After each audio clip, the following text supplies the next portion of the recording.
Now. All right, everybody. Thank you for tuning in to another episode of You Ain't Shit for Watching. I am your host, Donnie. It is a beautiful, beautiful Monday night. We've got several panelists on the show. The topic of today's show is building a better Black next generation. So basically, we're just going, talk on building the next generation up, building the next generation into what it should be, and how we go about doing that, male and female. The name of this show is You Ain't Shit for Watching. I am a habitual line stepper. I'm gonna start from the panel from the left all the way to the right on how I see it. It may be reversed. First person I see is Kev. Kev, please introduce yourself and your channel, your information. Put it out there. All right, Kev. Sorry about that. I'm Kev. This in a situation right now. I have to move around, so bear with me for a second. Oh, you in the trap house? Trap house buzzing right now? Yeah. I'm Kev. I run a YouTube channel called Black Men Being Brutally Honest. I am also a habitual line stepper along with Donnie and Roger. And I am looking forward to a great show tonight. Great topic. Let's get on with it. All right, beautiful, beautiful. Next on the list is the illustrious problematic Danielle. Please introduce the people. Tell them what you're doing. Speak. Hey everybody, I'm Danielle George, formerly of the Introspect TV. Currently I'm not on any show right now. I'm just a single mom and I cross a few lines and say, hey. Living a single mother world. All right, do your thing. Next on the list is we got Judge. He's loud. He got some stories. He can tell you everything. Brother man, what's going on? How's it going, man? Man, just living my best life. You know what I mean? All right. You don't want to introduce yourself? Well, shit, you ain't got a channel, huh? I do got a channel. I just ain't done no shows in a while. I don't think I'll be doing no shows no time soon, but man, you know how that is. Okay, well, where the white women at? Shit, I don't know. I don't date them. Oh, okay, I just had to check with you. Next up on the list, we got Q. What's going on, Q? Hey, what's up? What's up, family? Hey, check it out. So I'm not at this time currently. I'm not a YouTube content creator. However, it is in progress to hit the airwaves soon. So not necessarily new to the YouTube streets. I've been out in these YouTube streets for about the past 4 or 5 years. Just doing my thing, man. Just trying to, help people the best way I can, especially the next generation. All right. Thank you for having me, man. Wonderful. Appreciate you coming on here. Next up, we got my favorite nigga turtle, Raphael. What's going on? What's going on? My name is Raphael Harwick. I am a YouTuber. I talk about disabled lives. I talk about my personal life. So if you would like to follow me, you're welcome to. All right, much appreciated. What's the name of the channel again? My channel is Raphael Hartwick. Oh, okay. So it's first name basis, which you got you. Okay, first and last. Okay.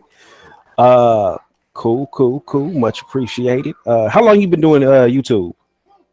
Well, I've been doing YouTube since 2010. Okay. So yeah. Yeah, so you're a veteran game. It's 2019. Okay, shit. All right.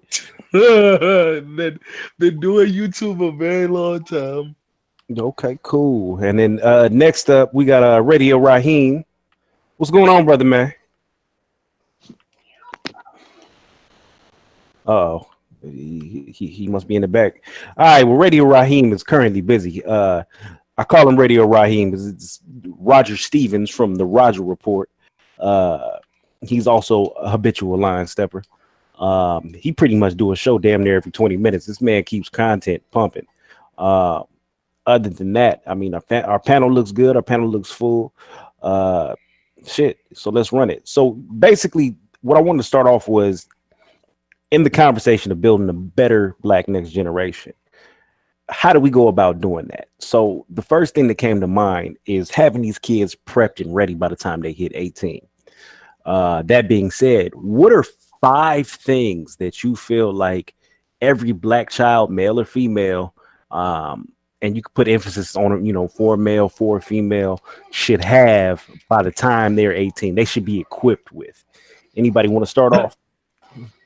I'll go ahead and start it off. I say first thing at 18 should have a diploma. They should already have a job or sense of work that to know they should already have a plan on what they want to do by that age. So that's three things already. I say four, knowledge of self. I think that's very important there, to realize that that way you don't get, off. That's a whole nother topic. But yeah, knowledge of self. Damn, he went deep with it. Okay, so knowledge of self, and that was four, right? So you got Let's say family support. family support. Okay. These are different ones that I had in mind. So I'm gonna let somebody else go. And I'll spit mine out. What about you, Q? Q, you got five. You know what? Well, what'd you say, brother? You got something? You got five. Yeah, I'm gonna go after Yeah, you. I think by the time through there are various stages of development that we all go through as human beings, right? So we know that from birth to about 12 years old, a child generally has already formulated their personality, i.e., that's who they're going to be in most cases. So the five things that I think that every child, in my opinion, my humble opinion, they should have is a strong sense of family. Number one, knowing your family history, knowing your family background, knowing the struggles that we as in black people in this country have been through. That's first and foremost. So knowing your family lineage is very important, right? So you can look at the mistakes that maybe some people in your family made and don't travel down the same path. So you can look at the successful people in your family and say, okay, that's who I want to be like, whether it's your mom, dad, sister, brother, auntie, uncle, whomever it may be, grandfather, grandmother. A strong sense of family lineage. You need to know that. It's very important. The next thing is education. Education starts from home. Being educated in the home. In other words, learning how to cope with the environment that you're in, as well as learning how to cope with the environment once you exit the home. That's something that they need to get at home. We call it home training generally. So that's two: strong sense of family lineage, education. The third one is coping skills. In today's society, we see that over the past 20 plus years, right, this new millennial generation, they do not have the ability to cope well, right? There are no the ability to cope, understand what's going on, the ability to wave things off or know when to attack certain things and how to attack them. That's very important. So we got coping skills out there, right? The fourth thing that you have to understand that they need to have is a sense of direction, knowing where you're going. So by the time you are 15, 16, 17 years old, you should already have it, or the child should already have it in their mind as to what they want to do, or have an idea as to what they want to do as they enter into young adulthood. That's a very important and vital thing. That way they're not out in the society just wandering around aimlessly without a direction, without goals to attain, right? And finally, the fifth thing that I think that they need to have is respect. They need to have respect for themselves. They need to have respect for other people. They need to have respect in general for the world, because without that important factor, what will happen is you will get yourself into a situation as we see today, and we were talking earlier, this cell phone generation, you see people out, incidents happen, take place, fights or whatever. There's no respect. Innocent bystanders, I'd rather watch than get involved, than do the right thing. Then somebody end up, getting hurt, or hopefully not getting murdered. So those are the five things, the five valuable traits that I believe that most young people need to have, and all people in general, from birth up until you exit your parents' home. I think that would give you a strong baseline as you enter into young adulthood.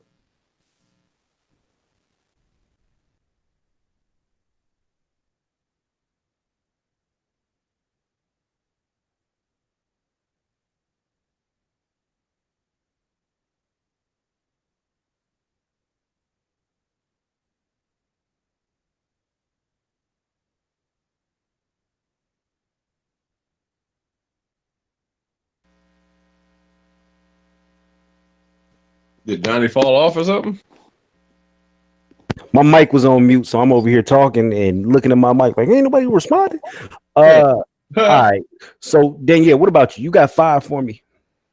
Yeah, I got 5, I think. The first is for a girl. I feel like a girl should have a good dose of healthy self-esteem, because a lot of problems stem from a lot of low self-esteem issues, and they tend to make bigger mistakes later on down the line because of those self-esteem issues.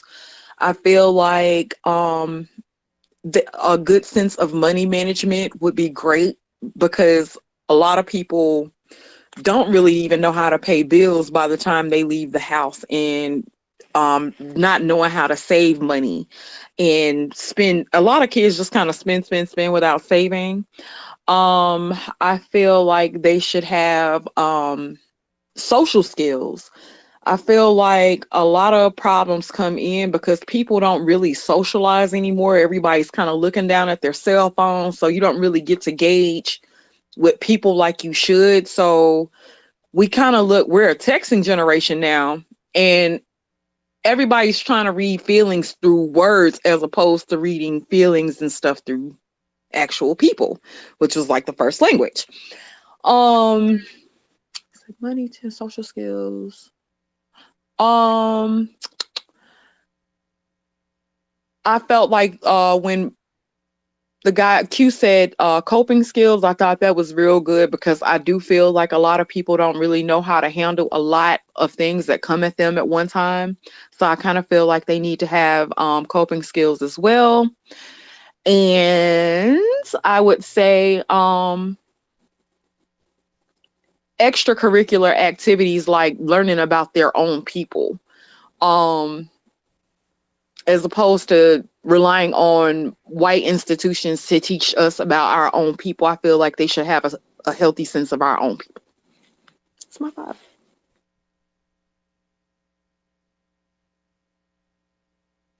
Is anybody there? Yeah, I'm here. So what I'm gonna do is I want to get you Raphael and Kev and Roger if you ever pop back on, but I'm gonna drop in my 5. So my 5 stem from from the way I was brought up, the way I was raised, and the way I kind of matured into an adult. So the first 5 things that I would say is, number 1, I feel like every child needs to have some kind of combat training, and this sounds crazy. It's probably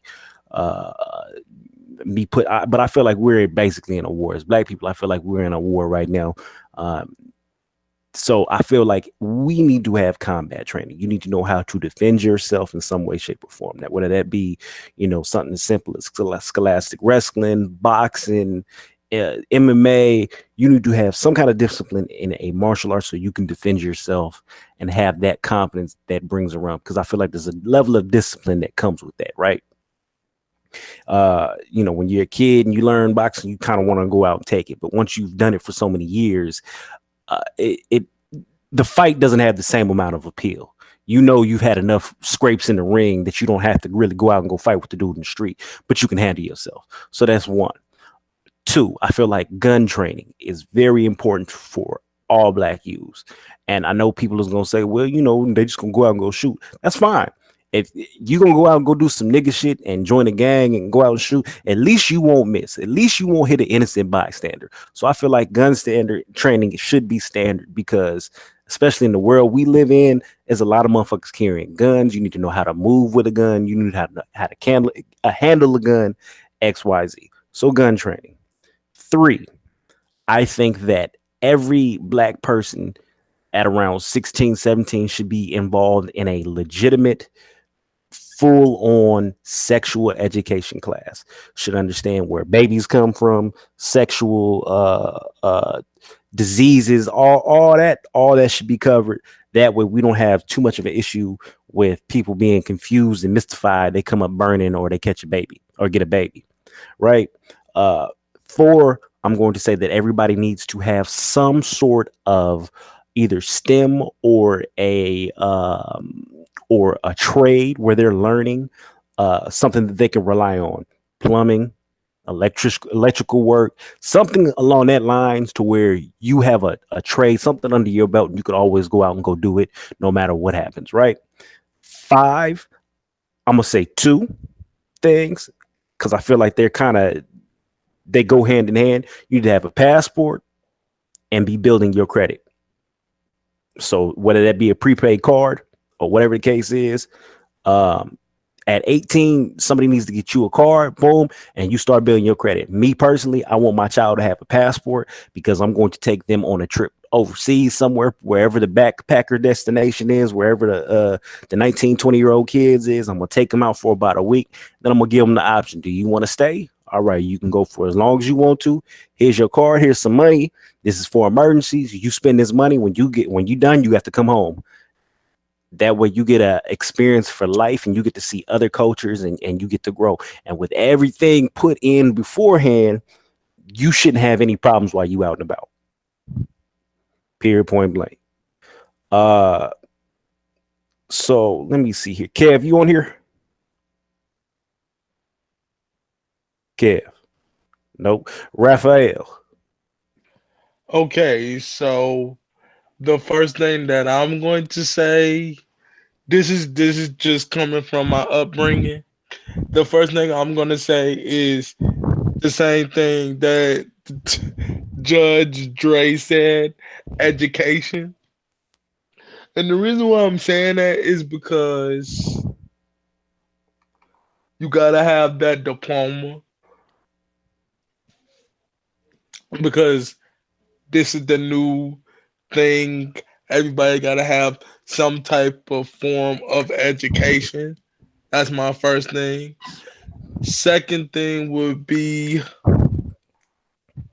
um parenting, because I feel like we have a lot of kids that we have a lot of uh teenager, almost grown adults that are raising themselves without any help from parents, and parents are just letting their kids run amok.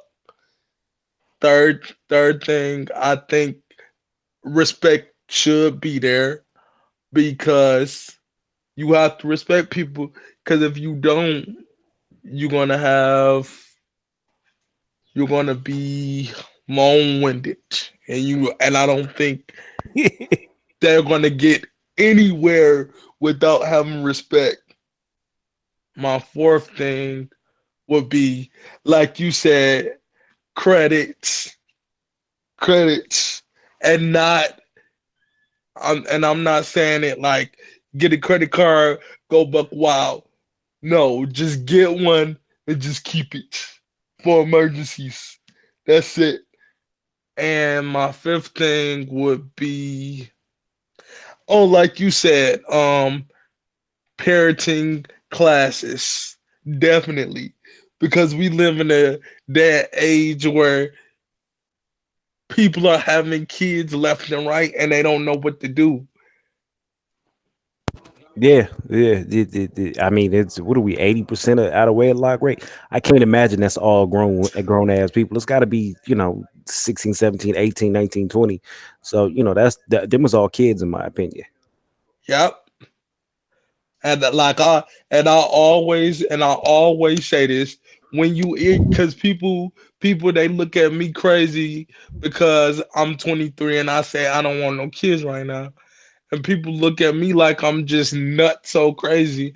And I'll be looking at them like, well, when you in your 20s, you still trying to find out who you are, basically. Or at least for me. Right. Yeah, that's why I did so much traveling. The 20s was me figuring out the world, and every time I went to a different place, I seen a little bit more, and it made me go, "Oh shit, okay, maybe I can." And it just opened up my world that much more.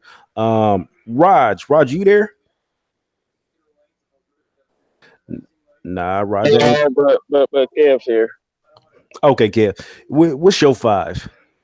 Was my five? My five is more like it is more immaterial than anything, but I have to be pretty short about this. The first thing is guidance. That pretty much is, parenting basically, and any other thing that could be of a great influence to them. The second thing is balance. You don't want to teach a child to be too docile and happy because they can get ran the fuck over. You don't want to teach a child to be too mean because you want them to stay alive. You don't want them going somewhere, being stupid, getting themselves killed. Um, the third thing is confidence. You know, you can go far in life with confidence. Confidence sells. Through all spectrums, relationships, employment, personal life, just basically generally how people react to you. Um, the fourth one is education. Education, um, not the systematic education, the platform laid out for you by a system that's not designed to work for you. The education from your people, the wiser of us, your parents, which should be the first people that you look to for this, um, you know, to teach you self awareness and to let you know what your story is, basically, because they're right now they're working on things to try to change your story in the textbooks. So we as a people, that is our responsibility to let them know where they come from and where they stand as a black person in America.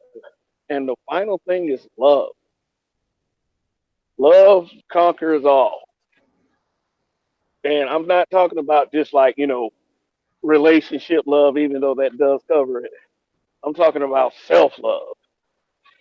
I'm talking about, love, compassion for others, general love. I mean, these are, I feel like those are five things that you need, and those can be very easily accomplished, but they all have to happen. I mean, it's just, and I will say this, I might be wrong, but I mean, I don't know. It's something that I feel like I'm willing to try since, I'm a parent of a very young child. So we'll see. We'll see. We'll see. All right, well, shit. I heard all good responses. Shit. Would anybody have any critiques on any of the choices? Mine in particular. Anybody's? Not really. I mean, I hate to say, I think everybody's made a lot of great points, and I don't see, anything wrong with any of them. Yeah, it's always good to hear different perspectives and views on it. You know what I mean? I just want to hear, what black people see as a different viewpoint on what they should be giving the next generation. So with that being said, what do you feel like is maybe some of the biggest flaws that are being passed on to this generation that you see going on currently? Like, what is going on that you would just be like, oh no, that's got to change, that's got to go? I got one thing that I feel like needs to change, and it needs to change like right now. This whole everybody having a baby before you're even ready, and people are just like, oh, I'm having a baby, oh, I'm having a baby, oh, I'm having a baby at 22, 21, 19, 18. I don't get it. I don't get it. Like that I feel like that needs to change very quickly. Can I say something? Sweet, speak. I really don't feel like women are Black mothers are really having the conversations they need to have with their daughters about sex and dick. So much goes Okay. into it. What do you think is missing? Okay, you can get involved with a guy. The dick can be so great. Nobody's telling you how not to fall in love with the first piece of dick you get. How to set boundaries. I don't really think that a lot of young females are being taught how to set boundaries at a certain age. And so they come across a guy spits a little game, girl falls for the game, and maybe even not with this generation, because the girls are just as wild. And it's like everybody's fucking, nobody's really worried about the consequences, the emotional feelings that go into it. Nobody's really being taught about the shit behind it. You're just talking, okay, don't stick your dick in a pussy, or don't let nobody stick their dick in you without a condom. You need to be on birth control, but nobody's really talking about the real effects from that. And then it ain't like nobody really listening to it, because teen pregnancy is still high. So I really feel like those are conversations that really need to be had. That's why I say we should have a legitimate sex ed class.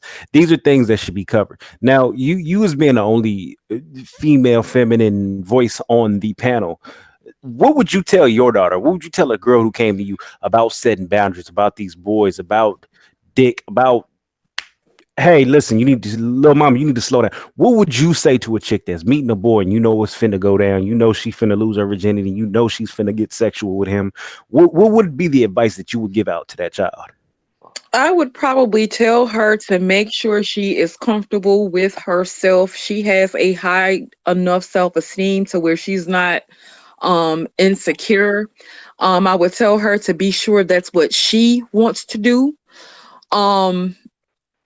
Like hands down, that's what she wants to do. She would be ready to rip his clothes off because that's what she wants to do. I would tell her that after, there's no need to be too emotional after, because sex is a part of life. Sex could be a really, really beautiful thing if it's done with the right person. But having sex just to please somebody, and it's not, and if she's not the person being pleased by it, then I would probably advise her against it. And if she could wait, I would advise her to wait for as long as she could. I would advise her to wait as long as she could. So you banking on abstinence? Is that what you're saying? If it's possible, yeah. If it's at a point where it's still possible, I would tell her to try to hold on to her virginity for as long as she can, because sex ain't going nowhere. Sex will be there, before and after we die. It's always gonna be around. So I would tell her to wait as long as she could. If possible, I would tell her to wait until marriage, if possible. Okay. Now let's say, she done went out and got the cherry busted. She full in the game. She out there. What would your advice be? Slow down. For one, your reputation, it precedes you. People say they don't care about being called a hoe. Being called a hoe is hurtful. It's a hurtful thing. You don't want to have that type of reputation, as opposed to a person who was virtuous to herself and had some respect for herself. If she was all the way out there, I would try to see what was going on with her self-esteem, because generally when we act like that, it tends to boggle down to a lot of self-esteem issues, to where you feel like you have to do something to appease a person, and a guy will take yours and work for somebody else's. Yeah. I mean, yeah, okay. I'm because I'm trying to put myself in the 16, 17 year. I was running for it.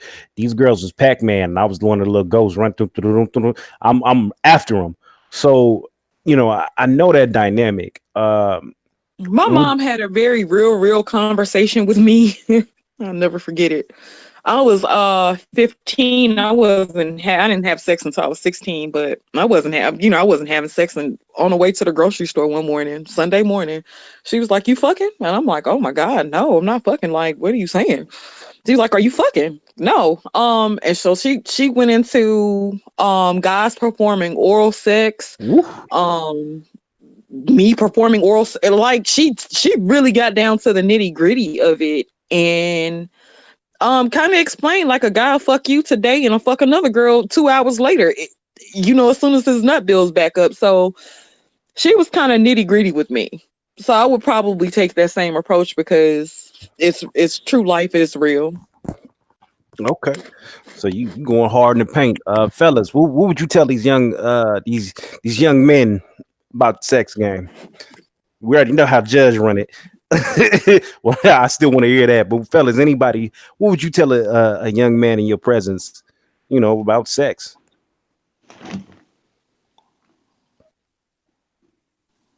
Yeah. Oh, everybody sleep? Go Yeah, I ahead, guess Judge. so. We waiting on you. No, he said they was talking to you, someone else, not me. Oh well, shit. Look, man, it's like this, right? So I came up from the old days. You understand? When we had sex education that was taught in school, they showed the very and the sex education class that I got was very vivid. But more important than that, my sex education came from home.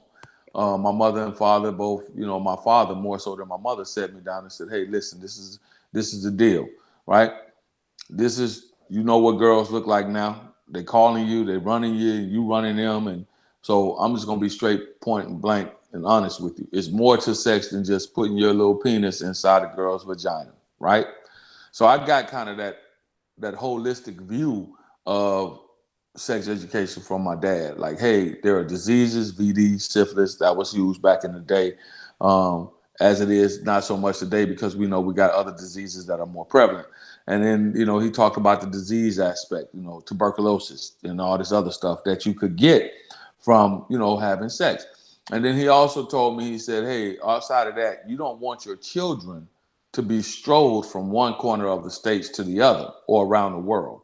So that was the thing that stuck with me more so than anything else. He said, because as a man, you can produce as many children as you desire to produce, but keeping them all under one roof is a different thing. So I got that view coming up in the household that I came up in. It was more important for me to understand that I needed to have all my children and be accountable for them more so than just the having sex thing.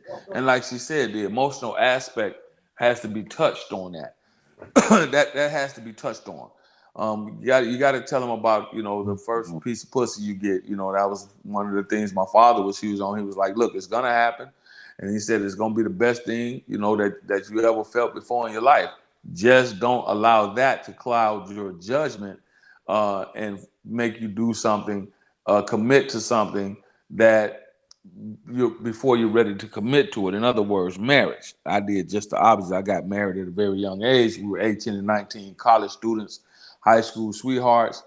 Wasn't the first piece of pussy I had, but at that time it was the best piece of pussy that I had. So that's what prompted me to move to make that decision in life. However, we need to go back and like I think couple of us has touched on the holistic sexual education. Hey, there's a lot of mental shit that goes on as well as physical shit. You can get caught up with kids. You could get caught up with a disease. You could get caught up with doing something that or allowing someone to treat you in a manner in which they shouldn't because of the sex. That happens a lot, especially to young ladies, and in some cases to young men. So I'll rest and give somebody else an opportunity to touch on it. Beautiful. Anybody else? Who else is jumping into this fold? I'll jump in. Excuse me. Hold on 1 second. 1 second. No problem. No problem. No problem. Yeah. So this is I feel like sex is a real big part of our community. So yeah, I Yes, like this conversation. it's a very big part of our community, and I think what needs to be talked about is the part of I think we should be telling young people about what can happen, about how women can get you caught up into a situation that you don't want to be in, and how sex is not that important. And I know what you thinking. Like, what do you mean when you say sex is not that important? I mean, like, when people be like, man, sex is everything since sliced bread. Man, sex is everything since ice cream. I mean, it's really not. I mean, and I think that we should be talking to the kids about different diseases and all that type of thing. Point blank. Period. Yeah. Shit, yeah. Like, come on, like we gotta do it, especially in this new day and age. Uh, Judge, you there? Judge, you there? Mic check 1 2 1 2. Judge. All right. So, I'm there. all right. So what are you telling the little man on based on sex? Well, by that age, they probably already have had it. But I'll tell young people to try to refrain from it as long as possible because it does cloud your judgment. And I mean, and everyone's guilty of it. So don't be ashamed of that.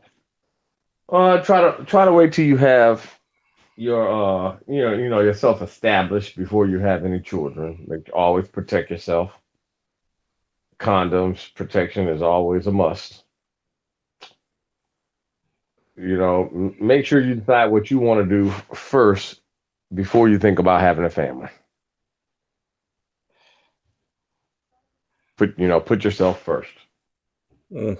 Because you put yourself first, you'll have what you need to do, and then you can better provide for your family. So put your self first, get the job, career you want, and do that first before you start worrying about bringing a family into this world. Y'all making me feel bad because I'm finna come off like the uncle you don't want to give your kid this advice, but I'm finna give y'all the dirty uncle advice. So listen, Let's go. I was a motherfucker that was looking. I was going for it at every chance I could get. But in today's culture, you gotta kind of dial it down.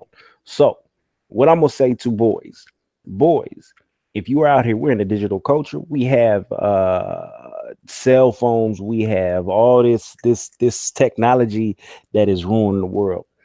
Don't send these chicks your dick. Just don't do it. Don't ask these chicks for news because I'm hearing this shit is becoming what is it, child pornography. Wow. You under 18, some chick send you a nude, it's a wrap for you, buddy. So you gotta be careful how you move. But especially in today's age, you gotta go get consent. So they have an app out, it's called the Consent app. Consent app is basically you fill out the information on it, you take your name, your email address, you basically say, hey, this is Donnie, I'm having sex with Lisa, and it takes a video recording. Lisa, get on. This is Lisa, I'm having sex with Donnie. Boom. Sends it off to both y'all emails. You good? You got a copy of it, so you're secure. Now, sexually, I'm gonna say this: do it when you're ready. When you're ready, you're ready. I can't tell you when you're ready, but you always want to use a condom. If a little dude was in front of me and I know he was just going for the goal, I'm telling him use a condom. Do not pull that motherfucker off. The moment you pull that motherfucker off, you in a whole world of trouble because you ain't gonna want to put it back on. Period. Point blank. And Exactly. fellas, Facts. am I telling a lie, fellas? No, you're not telling a lie. You don't ever pull that motherfucker. I think I was 20, 25, 20, 26 when I first pulled the condom off, and I was like, why did I do this? Why in the world did I do this shit to myself? I kept the condom on with no problem until I was 25, 26, and I still pulled out. So that's the game. You always use protection. You always be on top of your game. You always make sure that you are good. And you make sure the chick is on birth control and you take care of business with this situation. Now, when it comes to sex, you just got to be careful about your shit. These girls will try and burn you. These girls will try and poke holes in your shit. So you always got to keep a condom, keep a spare condom. What was you gonna say? Keep a whole box. Don't trust her. Keep a whole box. Do not trust her for a fact. Do not. And another thing I would tell somebody that's young, even if they say they on birth control, use something anyway. You're exactly right. Shit. Yep. You're exactly right. Like, come on, women to say that all day long, and she'll get you caught up for the next 18 years. So, I or know for a the nigga rest of now. your life. He got hit with this super okie doke. He met this chick. This chick was 34, 35. She had the nerve to tell this nigga she couldn't get pregnant because she had BV. Then yeah, you know what BV is, right? Yeah, No, bacterial what's vaginosis. Can BV keep you from getting pregnant? No, the fuck it no, cannot. no, no. And A bacterial vaginosis is as common as having a yeast infection. It's it doesn't necessarily have to be sexually transmitted, and it can be cleared up over the counter, but it damn sure won't stop you from getting pregnant. So what's the symptom of BV? The main You're symptom. probably gonna have discharge and smell, probably. Okay. So he tells me this. I'm going, nigga, huh?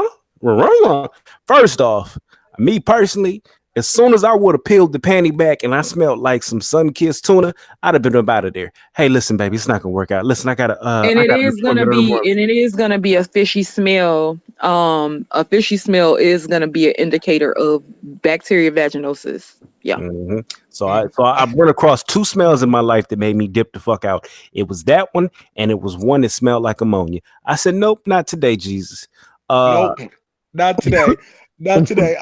If she smelled like ammonia, she probably used some type of suppository for feminine hygiene. If she smelled like ammonia, vagina is supposed to smell like vagina.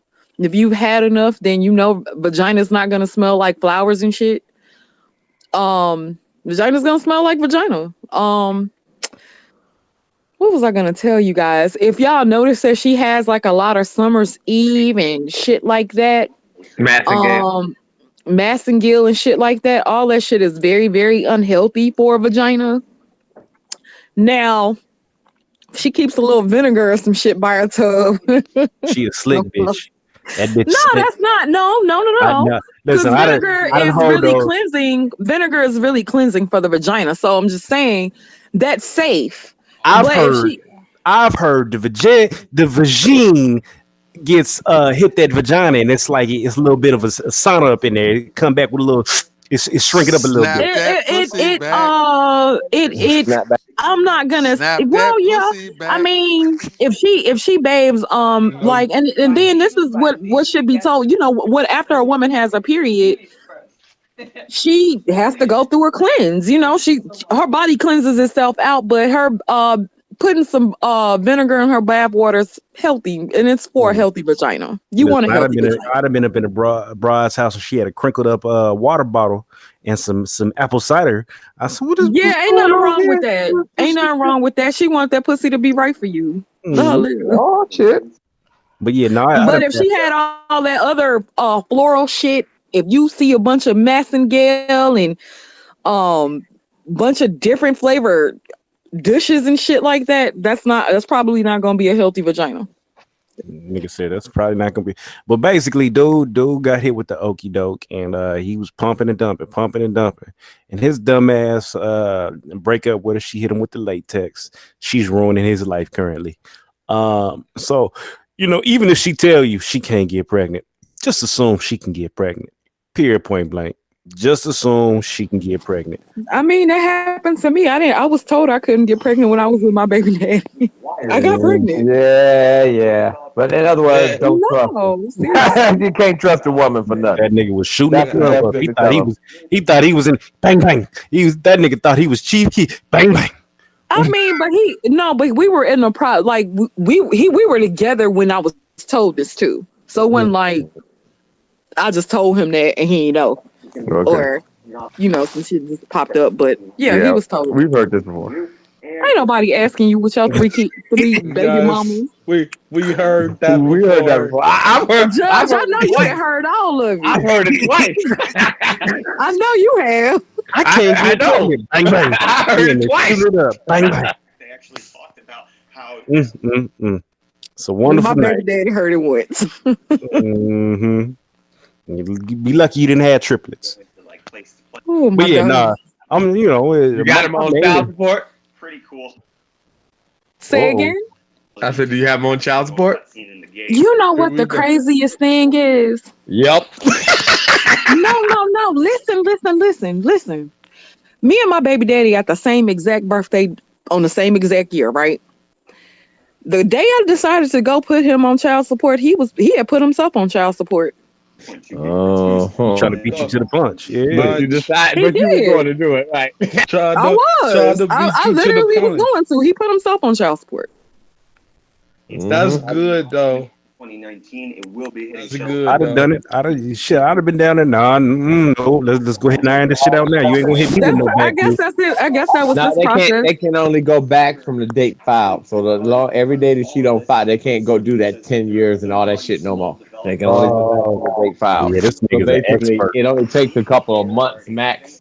So the only thing, like, if you for you to get in It there, depends on the state get a judge. judgment. No, they changed it now. They can only go from the date filed. Judge and Sons Law Firm. Yeah, just like you know, they can only go from the date filed. That's good though. So that's good to know. Okay, so let me ask you this, because this is a problem I see. Being that we have a community that is largely single parent, right?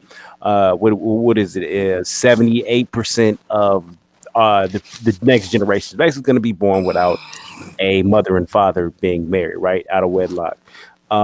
So that's Can I ask you a question about that? Go before ahead. we do that, I gotta chime in right here, man, because I'm so tired of hearing that same narrative, right? Here's what you have. That number does exist because more and more people within the African American community are opting out of the traditional, let's go down to the courthouse, That's what I was getting ready to wedding, say. right? So when we look at these numbers and we study these numbers, we have to understand holistically that people are in a co-domicile situation. Men and women are living in the same house together with their children in the Black community. They just don't have a marriage license in a traditional way, so it can't be tracked. Well, let me say this. So out of that number, it's 78, right? And it's something like 70 some odd percent of women who are having without children. Out of that percentage of women, right, there's 69% of that women have multiple baby daddies.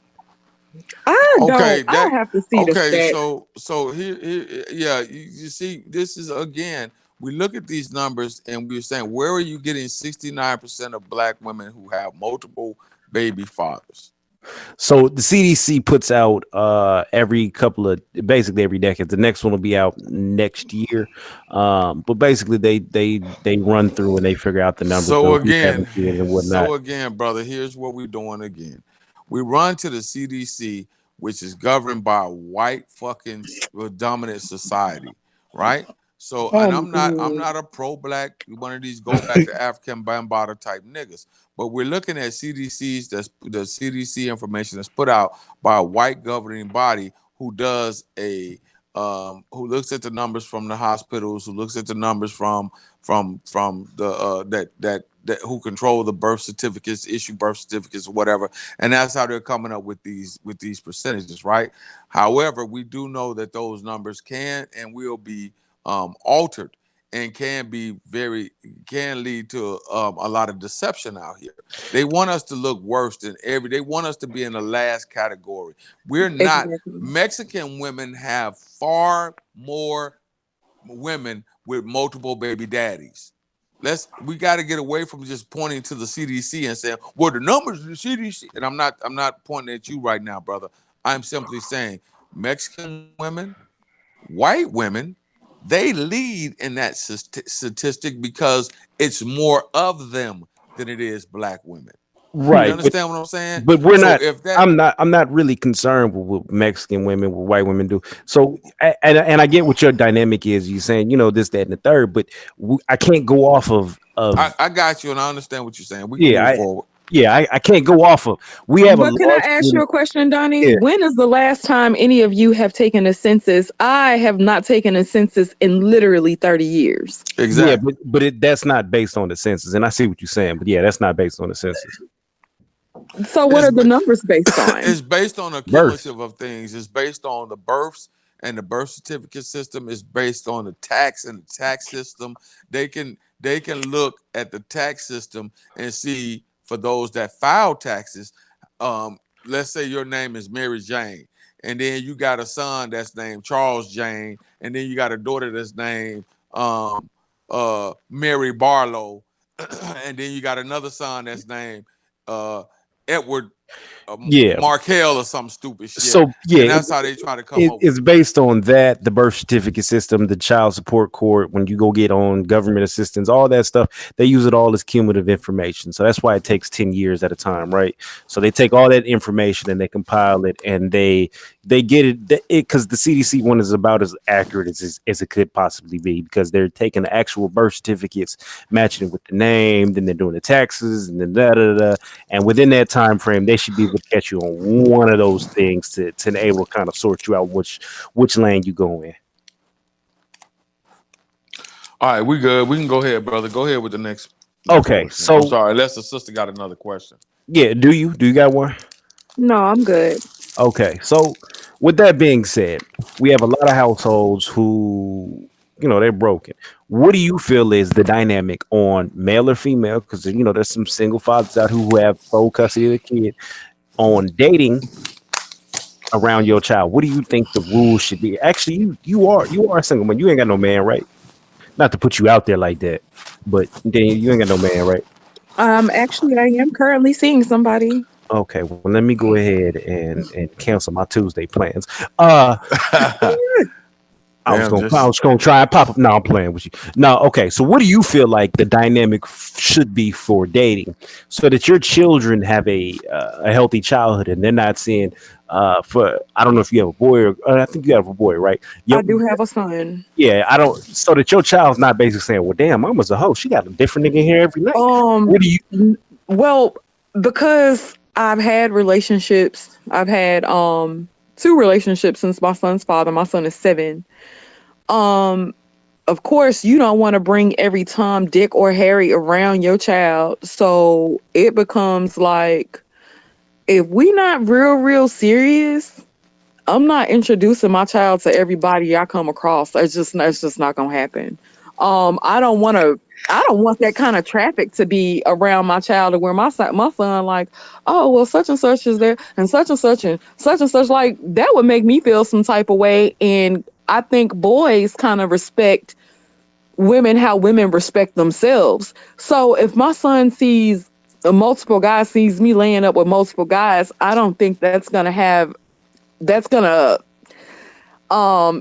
make him have a certain type of respect for me. So I wouldn't want my child to see that. So I kind of feel like the relationship should be very, very well established. Like very, very well established before any kids come into play. What do you think well established is? Can you give me like a time frame? Because Roger has a theory on it, and I probably wouldn't introduce my child to a man that I am dating for at least 6 months. Okay, so that's a good amount of time. I know. I mean, even at 6 months, it's probably not gonna be like we're gonna get married in 6 months, but you feel like you've got a big amount of good amount, right? Like we've kind of had. I kind of know I have a gauge of who they are. I know how they'll react to certain things, so I would probably wait about 6 months myself. Now, are these dudes after the 6 months? Is the dude gonna is it gonna be a situation where he wake up in the morning and No, probably not, because I wouldn't want my child to see that.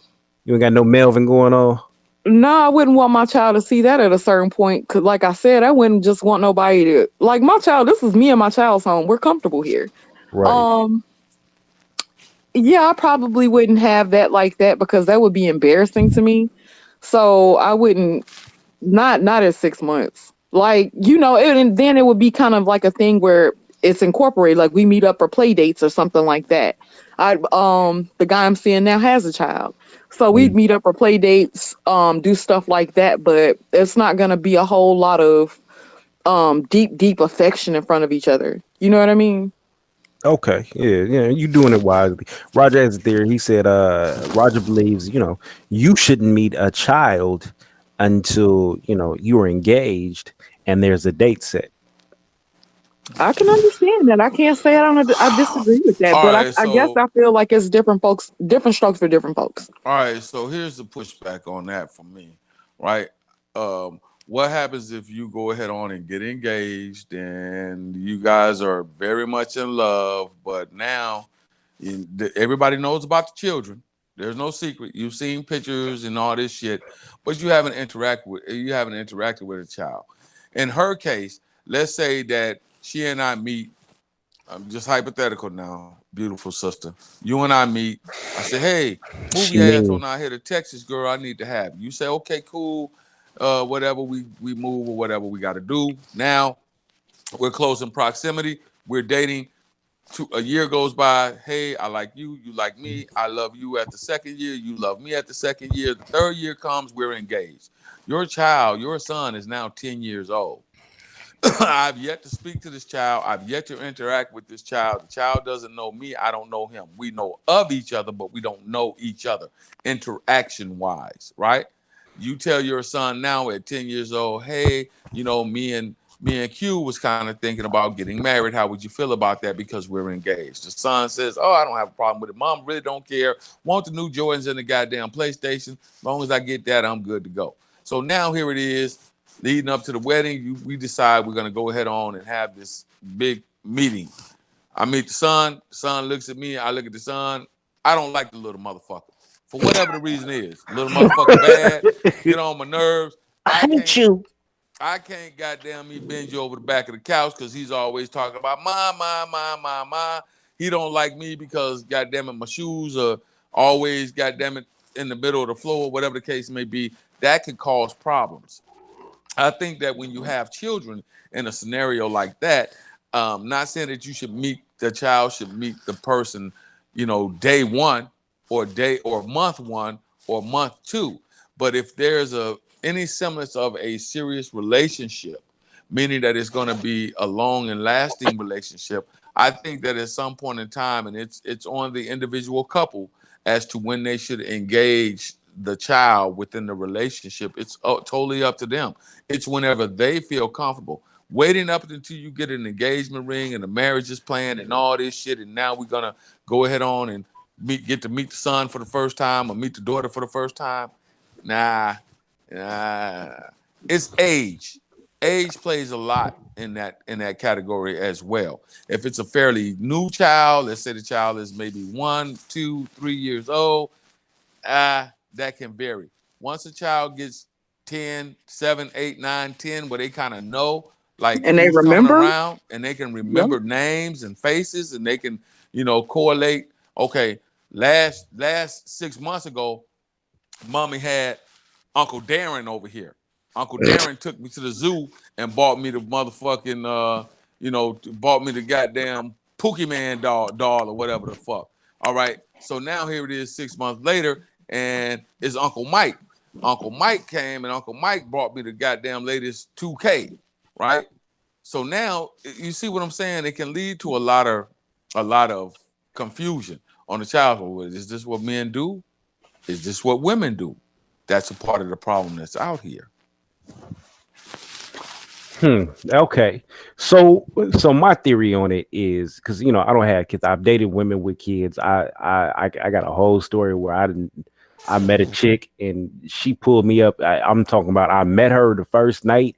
We did the damn thing, and the next day I'm sitting next to her kid. Her kid's looking at me going "fuck you." So that I've seen that, but honestly, maybe Danielle can give us a better. When you date a dude, do you think while you're dating the guy, I like him, so will my son? Not necessarily that my child is gonna like him, but then this is the thing. This comes with having a good judge of character. I'm probably as cautious as I am these days and how I like a person and what I think about a person. My son may not like may not like him. I would love for my son to get along with who I'm dating. But if it comes down to a point, he may not like him, but he's gonna respect him because that's what I demand. You understand what I'm saying? Right. So So it's not going to be to a point where I would allow my son to be disrespectful to anybody, but I'm protective of my son too. So I'm not going to get with anybody who I feel like is going to beat the hell out of my son because my son forgot to wash the dishes. But somebody that would be as protective of my child as they would be of me because my child is an extension of me. So right, that's my whole thing. Because my thing is with that dynamic of we're together. If you like a person, you feel like that person is a fit for you, and you're planning to proceed and push forward, it don't really matter what the fuck the child got to say. The child is sitting in the passenger seat, ain't got no damn choice but to ride.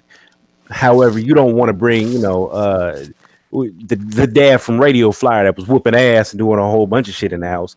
I feel like you would at least kind of peep that out. But at the end of the day, you not doing this for the child. You're not going out to go pick a child that he'll like for a stepdaddy or whatever the case is. You're looking at him for a potential mate for yourself. And obviously you don't want any harm or anything crazy to be going back and forth with the child, but you picked it for yourself, so it doesn't matter. So that was the reason for my question. You're basically dating the man and you are doing a character assessment, but your main goal is not to see if your child will like the person that you're dating, correct?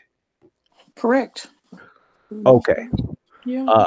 Does anybody have issue with that? Take issue with that? I know what you were saying, Q. You want to see if you can get back, get a little interaction with the kid beforehand. But shit, if you got a date, and typically people ain't getting married in 3 months. You got maybe a year to build on that scenario.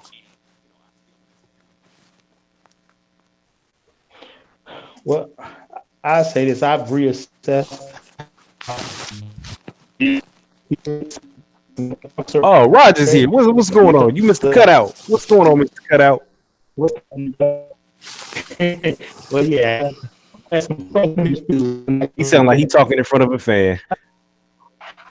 All right, Roger, you got to fix your shit, brother. Yeah, you sound like you talking in front of a fan, man. So check me out, man. I've had experience with dealing with that because I have 2 sons and 2 daughters, right? Of course, I'm an older cat. All right.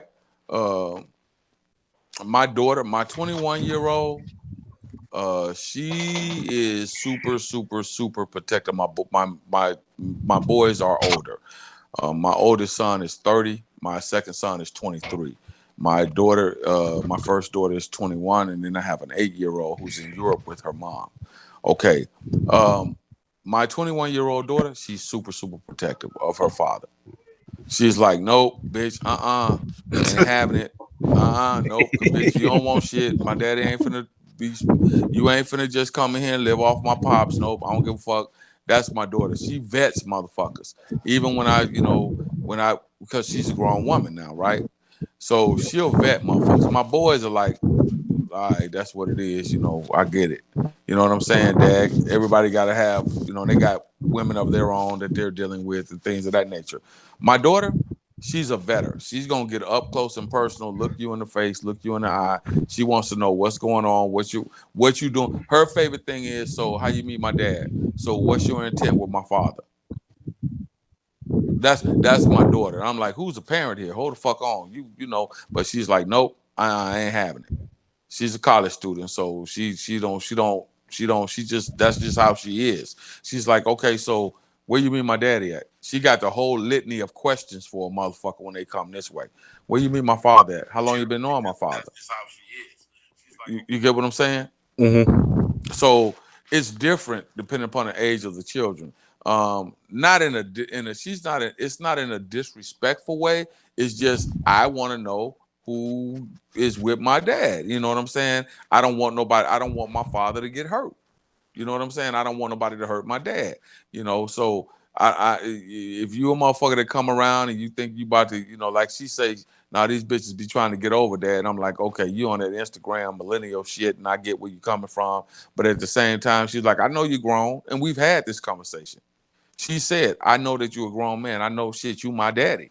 But at the end of the day, I just don't want nobody to mistreat you, which I can respect that. But, it's a thing where it can be tricky.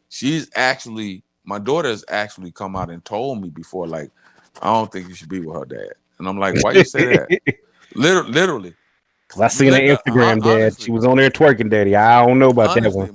My daughter has come out and said, Dad, not that I don't like her, because I don't know her. I don't have anything against her, but I don't think she's the one for you.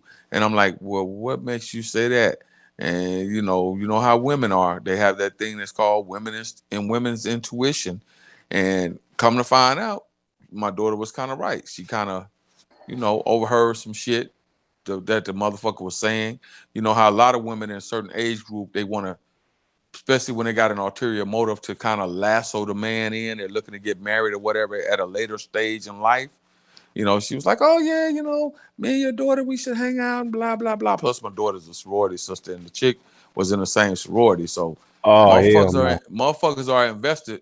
My daughter's an investigator. And she was like, nope, you ain't the one, bitch. Yeah, it's my little sister. My little sister scammed the hell out of a girl. She'd be sitting up there, oh yeah, we should do that, and be getting all kind of shit out there. Listen, hey, stay away from my little sister. She gonna get you. She gonna get you. And that's how my daughter is. So not that she tries to pick, but it's just that's what I put in her, and she knows I'm the same way about her. I vet the young men that come on. If you're the type of young man you want to meet my daughter, if you don't have the respect to come and sit down and have a man-to-man conversation, look me in the face and say, hey, Mr.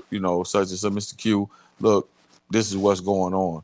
I met your daughter. I like your daughter. I would like to date your daughter. I'm old school when it comes to that.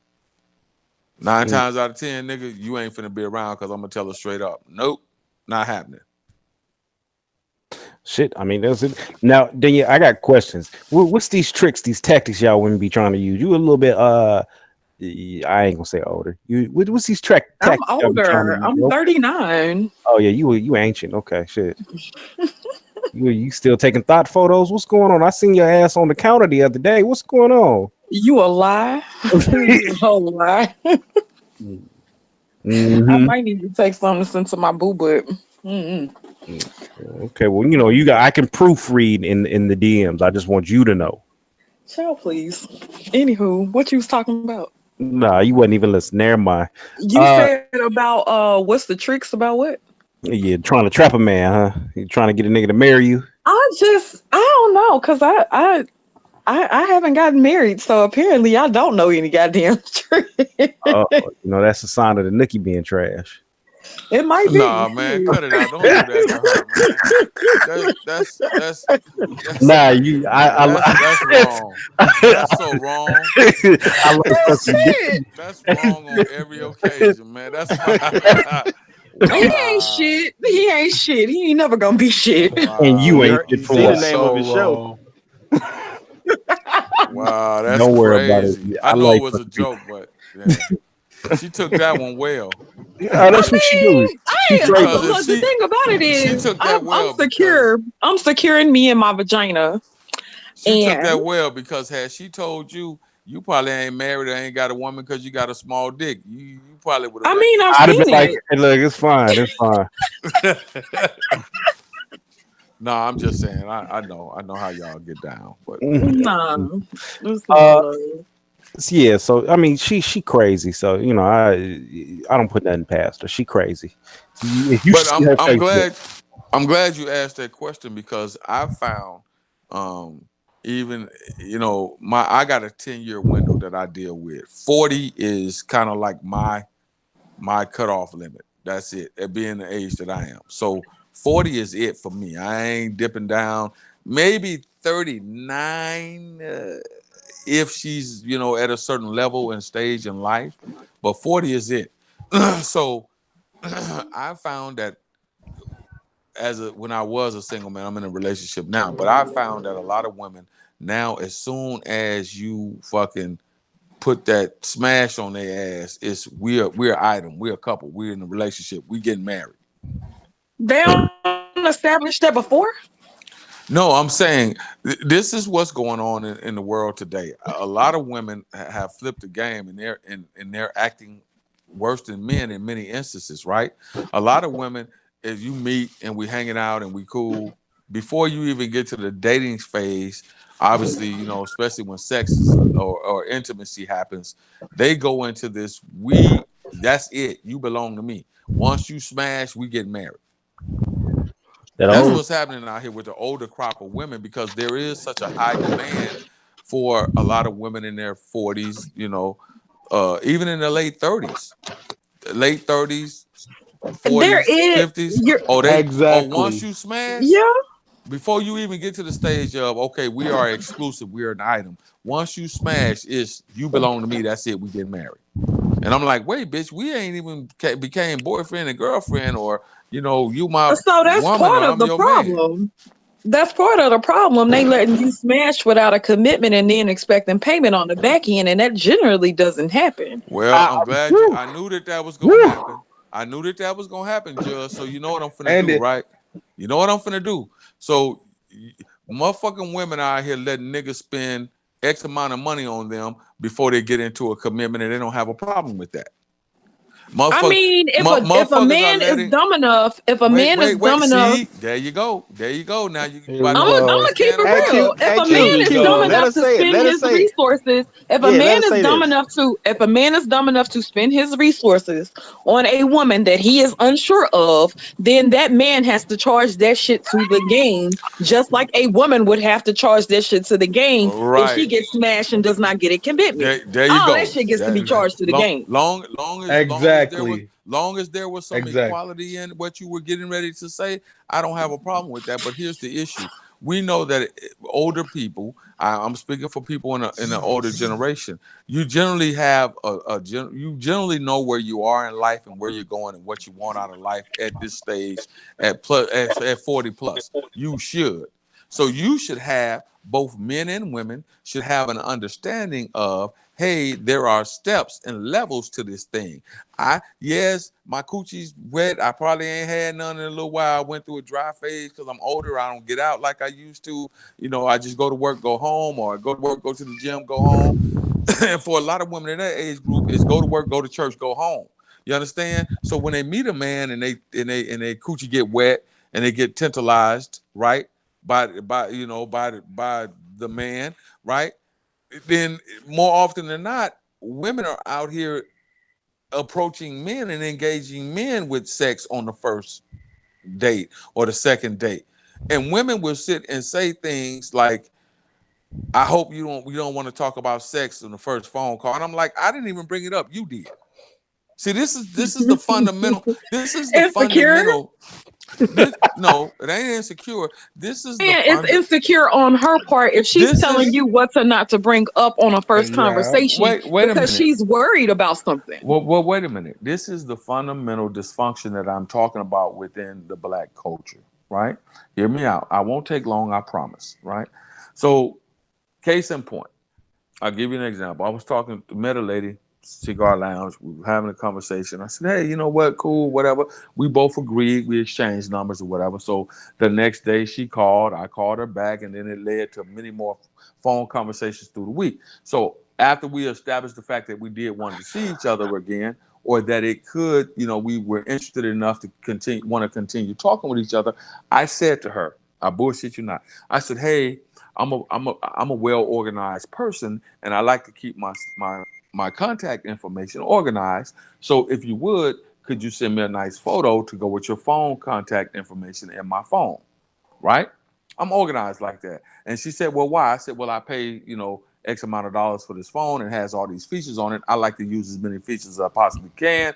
Plus, I like to, keep a record of who's in my contacts, and I like to put names with faces, right? This is an educated woman, doctorate degree. This is exactly what she said to me. I can't make this bullshit up. Well, the ghetto came out. Well, let me tell you something right now. I'll send you a picture, but I ain't sending you no ass shots. Don't ask me for no naked pictures. Don't ask me for no titty pictures, because I don't do that bullshit.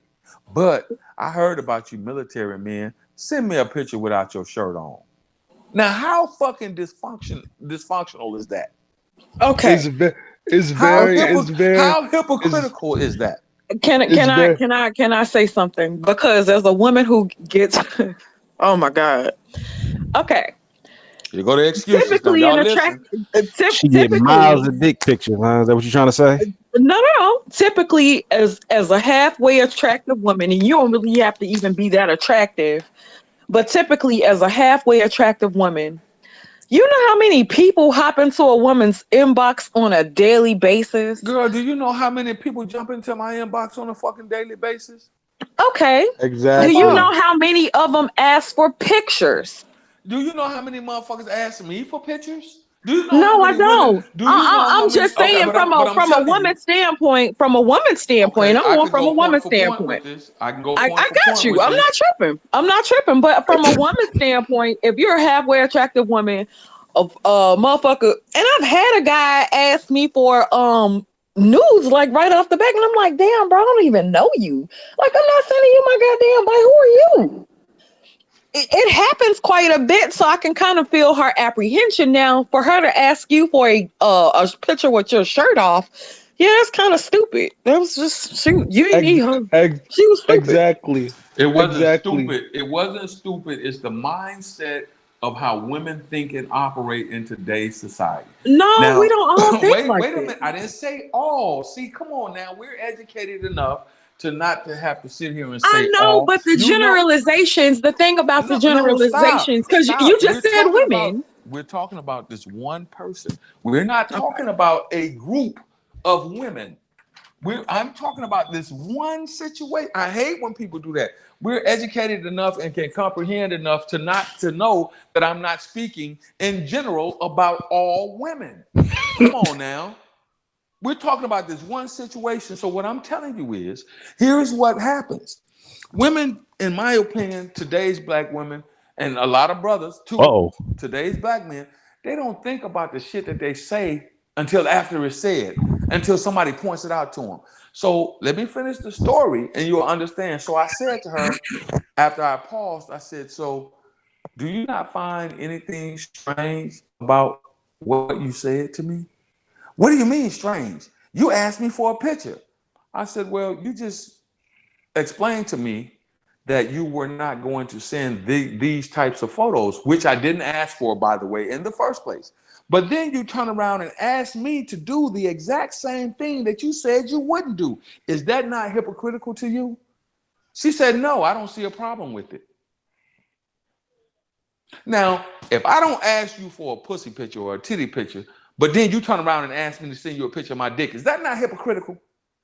She didn't ask you for a picture of your dick. She asked you for a picture of your chest. You can walk around with your shirt off. No, and I knew you were. I knew you were going. I knew you were going to say that. I knew. Again, do you see the different the different standards that are set by today's woman? You see That's that not standard? standard set by today's woman. I would love to walk around with my titties out. I would love to. No. You're not gonna glaze over this one. You can. But do you see the fucking fuckery behind that? Well, because you are a man, you get to do this. And it should be okay for you because you are a man to send me a picture of you without your shirt on. Well, it ain't like it. And she said that to me. So my response was, well, if I were to ask you for pictures of your chest, it wouldn't be the first pair of fucking female titties that I've seen. So what's the fuck the difference is? What is the difference? The difference is you can walk on most beaches with your shirt off. I can't walk on most beaches with my titties out. The only reason why you can't do it is because you haven't been to a nude beach. See, that's the difference. I have been to a nude beach, but what I'm saying to you is, let's be serious. Let's be serious. Let's be serious, sir. Because you know, on most beaches in the United States, you can't walk around with your titties out. Let's be for real. The only thing that's preventing that is the law. That's it. That's the only but thing. But sir, you can walk around with your chest out at every beach you go to. Okay, brothers, do y'all hear the excuses that women come up with? I'm not making any excuse. Yes, is that not true? Yes. Is it not true? Do y'all hear? It's true exactly what you're saying. Is it not true? But I'm not saying that. Well, let me say this. I'm not saying that she was valid for asking you for a picture with your chest out. Issue. That's let me if you'll let me finish, I will tell you. Better get that word out. Mm-hmm. The fact that she asked you for a certain type of picture which she was not willing to provide is a problem.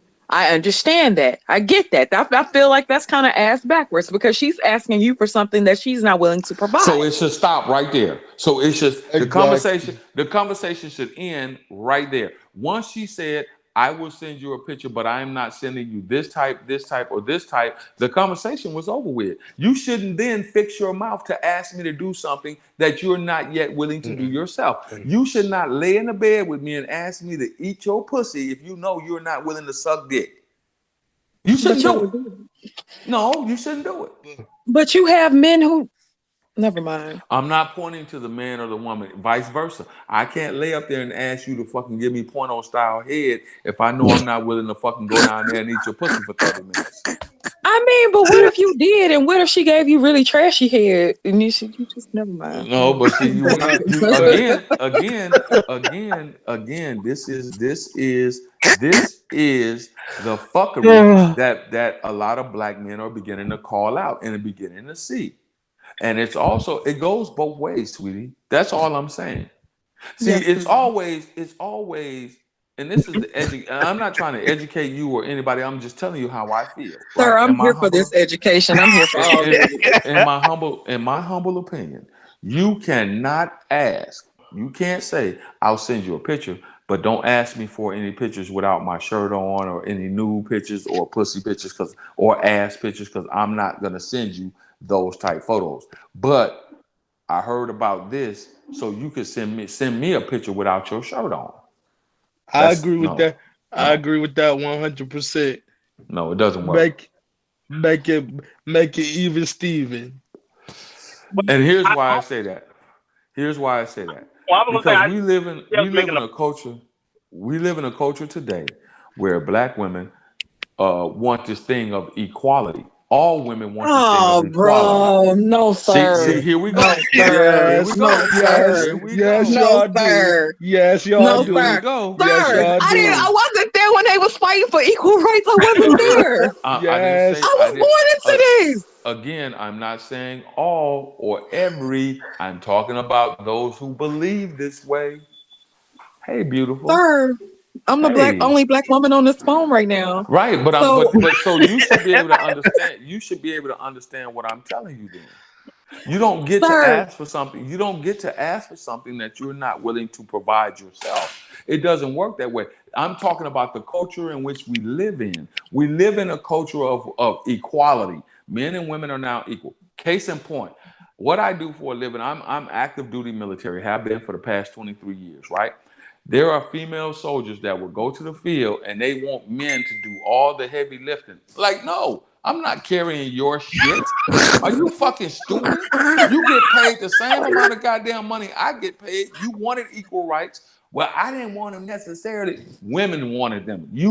Men wanted them. No. Men wanted equal rights more than women. No. Who else was gonna help y'all pay bills, honey? Who else was helping y'all share crop out in the field? Here we go. Women ask for that shit. We want equal rights. We want to be able to do this. We just didn't want to get our ass whooped and have to sit there and share crop with y'all. Plus hold down everything. We didn't want to be abused and not get. See, you see where we go to the conversation. I was gonna try to get on Danielle's side for one contextual. That's going off the deep end, and I don't want to be associated now. I don't want to be associated. Damn. But that's how it works, though. Women want men to be beasts of burden. Women want men to be beasts of burdens, and they want to. Let's just face it, right? Well, they do want that, but I'm saying there's a context to every situation. A woman wanting a picture from a man with his shirt off is slightly different than the man wanting a picture of a woman with her shirt off, because it's about your private area. A woman's chest is a private area versus a man's chest is not considered his private area. I'm not saying the woman was wrong based on what she did. It ain't whether it's right or wrong, brother. I get it. I totally get it.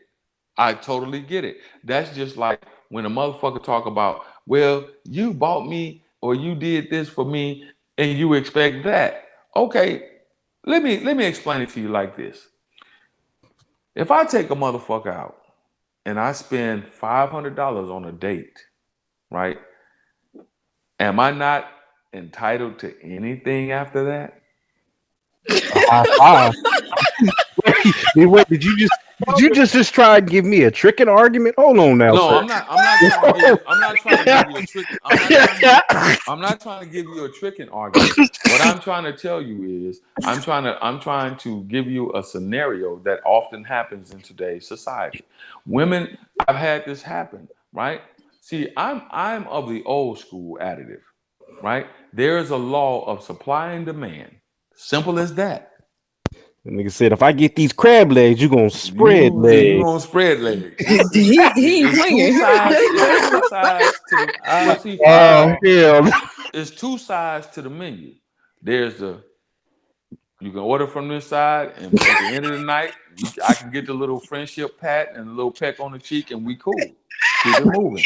And there's the other side. The other side is you fucking you order off this side of the menu. You understand what I'm saying? Exactly. Q, can I ask you a question? Can I ask you a question, Q? Oh shit! I'm so thrown off right now, sir.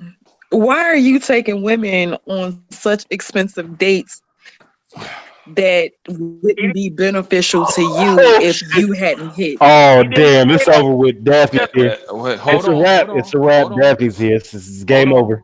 Hold on. That's why you make it known from the gate. Look, bitch, I do expensive. Wait, Listen. Q. Tell me how you tell them. How you tell them that they fucking tonight? Just like I said. Hey, look, I just want you to know, ain't shit in life free. We go in there. Point blank. I'm telling them, if I'm spending $500, you giving it up at the end of the night. Well, it's not so much as that. Now, a lot of that was just ignorant. A lot of that was just jokes, right? I'm just joking. Oh right? A lot of that was just jokes. But what I'm saying is, I just use that as a joke.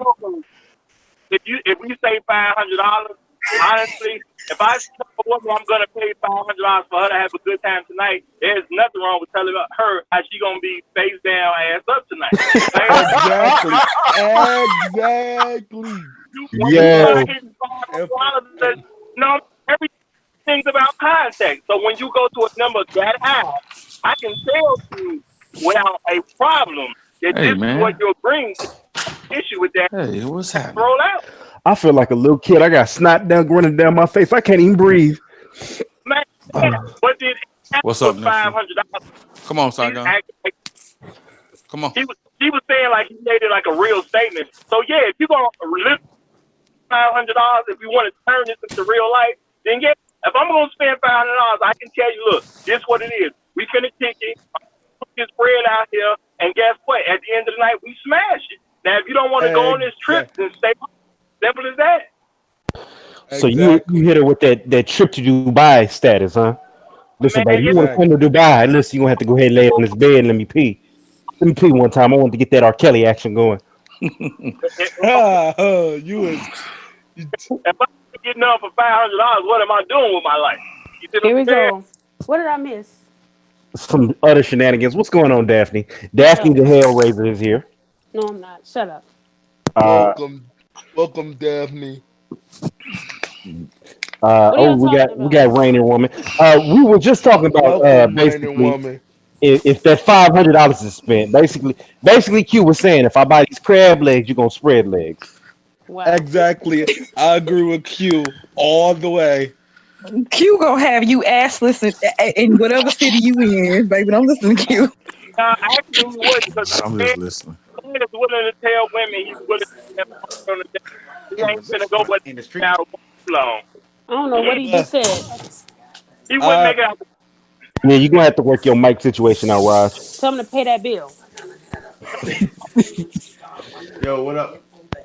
Oh shit. What's up, Shy? We got random woman, we got Shy, we got Daphne.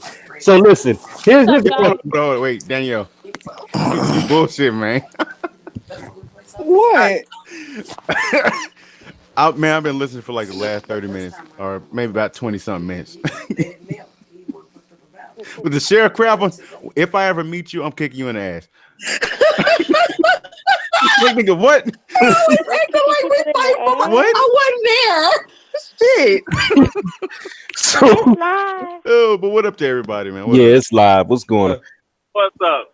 So I got Yeah. questions. I got questions. Like on YouTube. Yeah, we active. Here's my question. So Good evening, maybe. everybody. I'm speaking. Good evening. Don't, Oh, I'm don't so, Good evening. my Good apologies. evening, random woman. Good evening. Hey, random woman. Good Even you with a neck evening. chop. You know, if grandma come in and hit you with the back of the head, you be like, ah, damn, I'm sorry, I'm sorry. Listen, Or- how you doing? I'm just messing. Hey, everybody. Okay, y'all go ahead. Carry on. I don't know why I was summoned.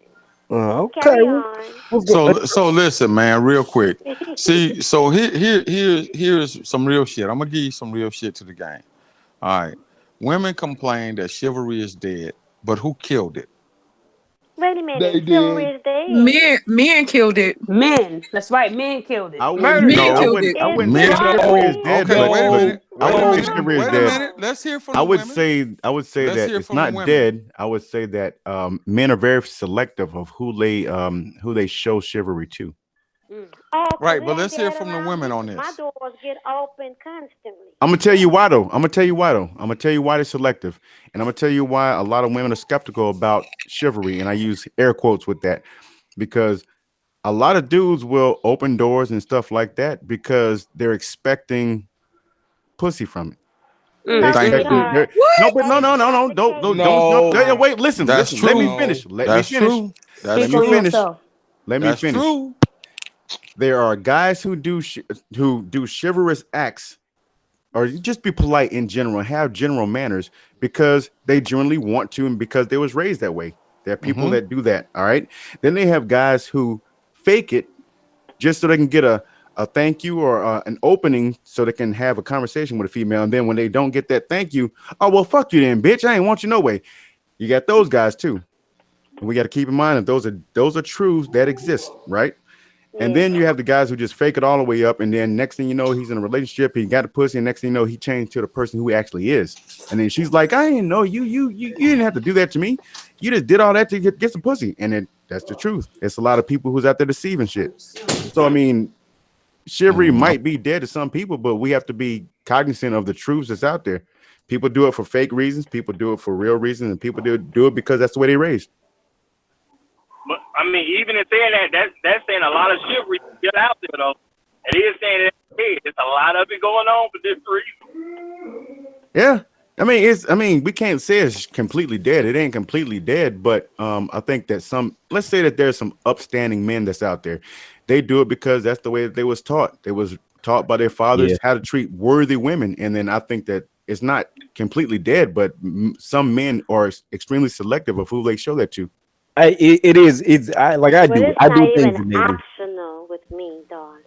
But I'll say this. It's I'll not say this. You don't opt to open my doors unless you opt to not be around me or with me. There's a lot of women that don't deserve it though. Like it really is. It's some that's entitled, that have an entitled attitude and think that you're supposed to just open doors and it's just automatic. Or you're for all supposed to men buy a do stuff. drink, or you're supposed to buy a drink just because they walk up and Hey, say hi to you at the I bar. don't even buy drinks in the bar, man. Like it's been a couple women walk up to me and be like, "Hey, don't you want to buy me a drink?" I'm like, "No." Exactly. I don't know you. I don't get that. I don't know you. Well, see, This again, is the thing though. The reason why a lot of we men all do come that. from different backgrounds. We all come from different experiences, like I said earlier on, right?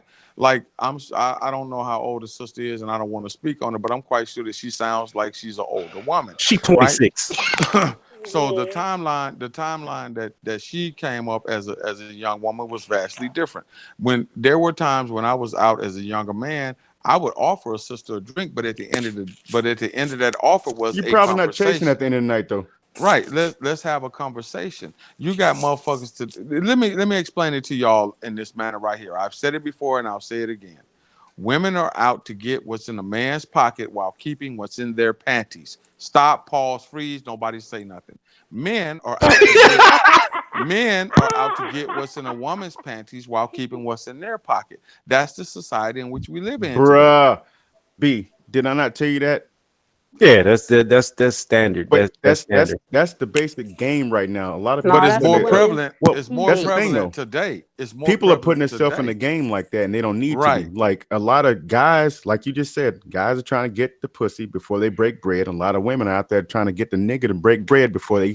Exactly. Men are trying to fuck women, and women are trying to fuck men's wallet. And so that's why I say Thank take yourself out of the game, because if you don't feel like playing games and everything, take yourself out of the bullshit, because you're gonna end up getting hurt, or your feelings gonna get hurt.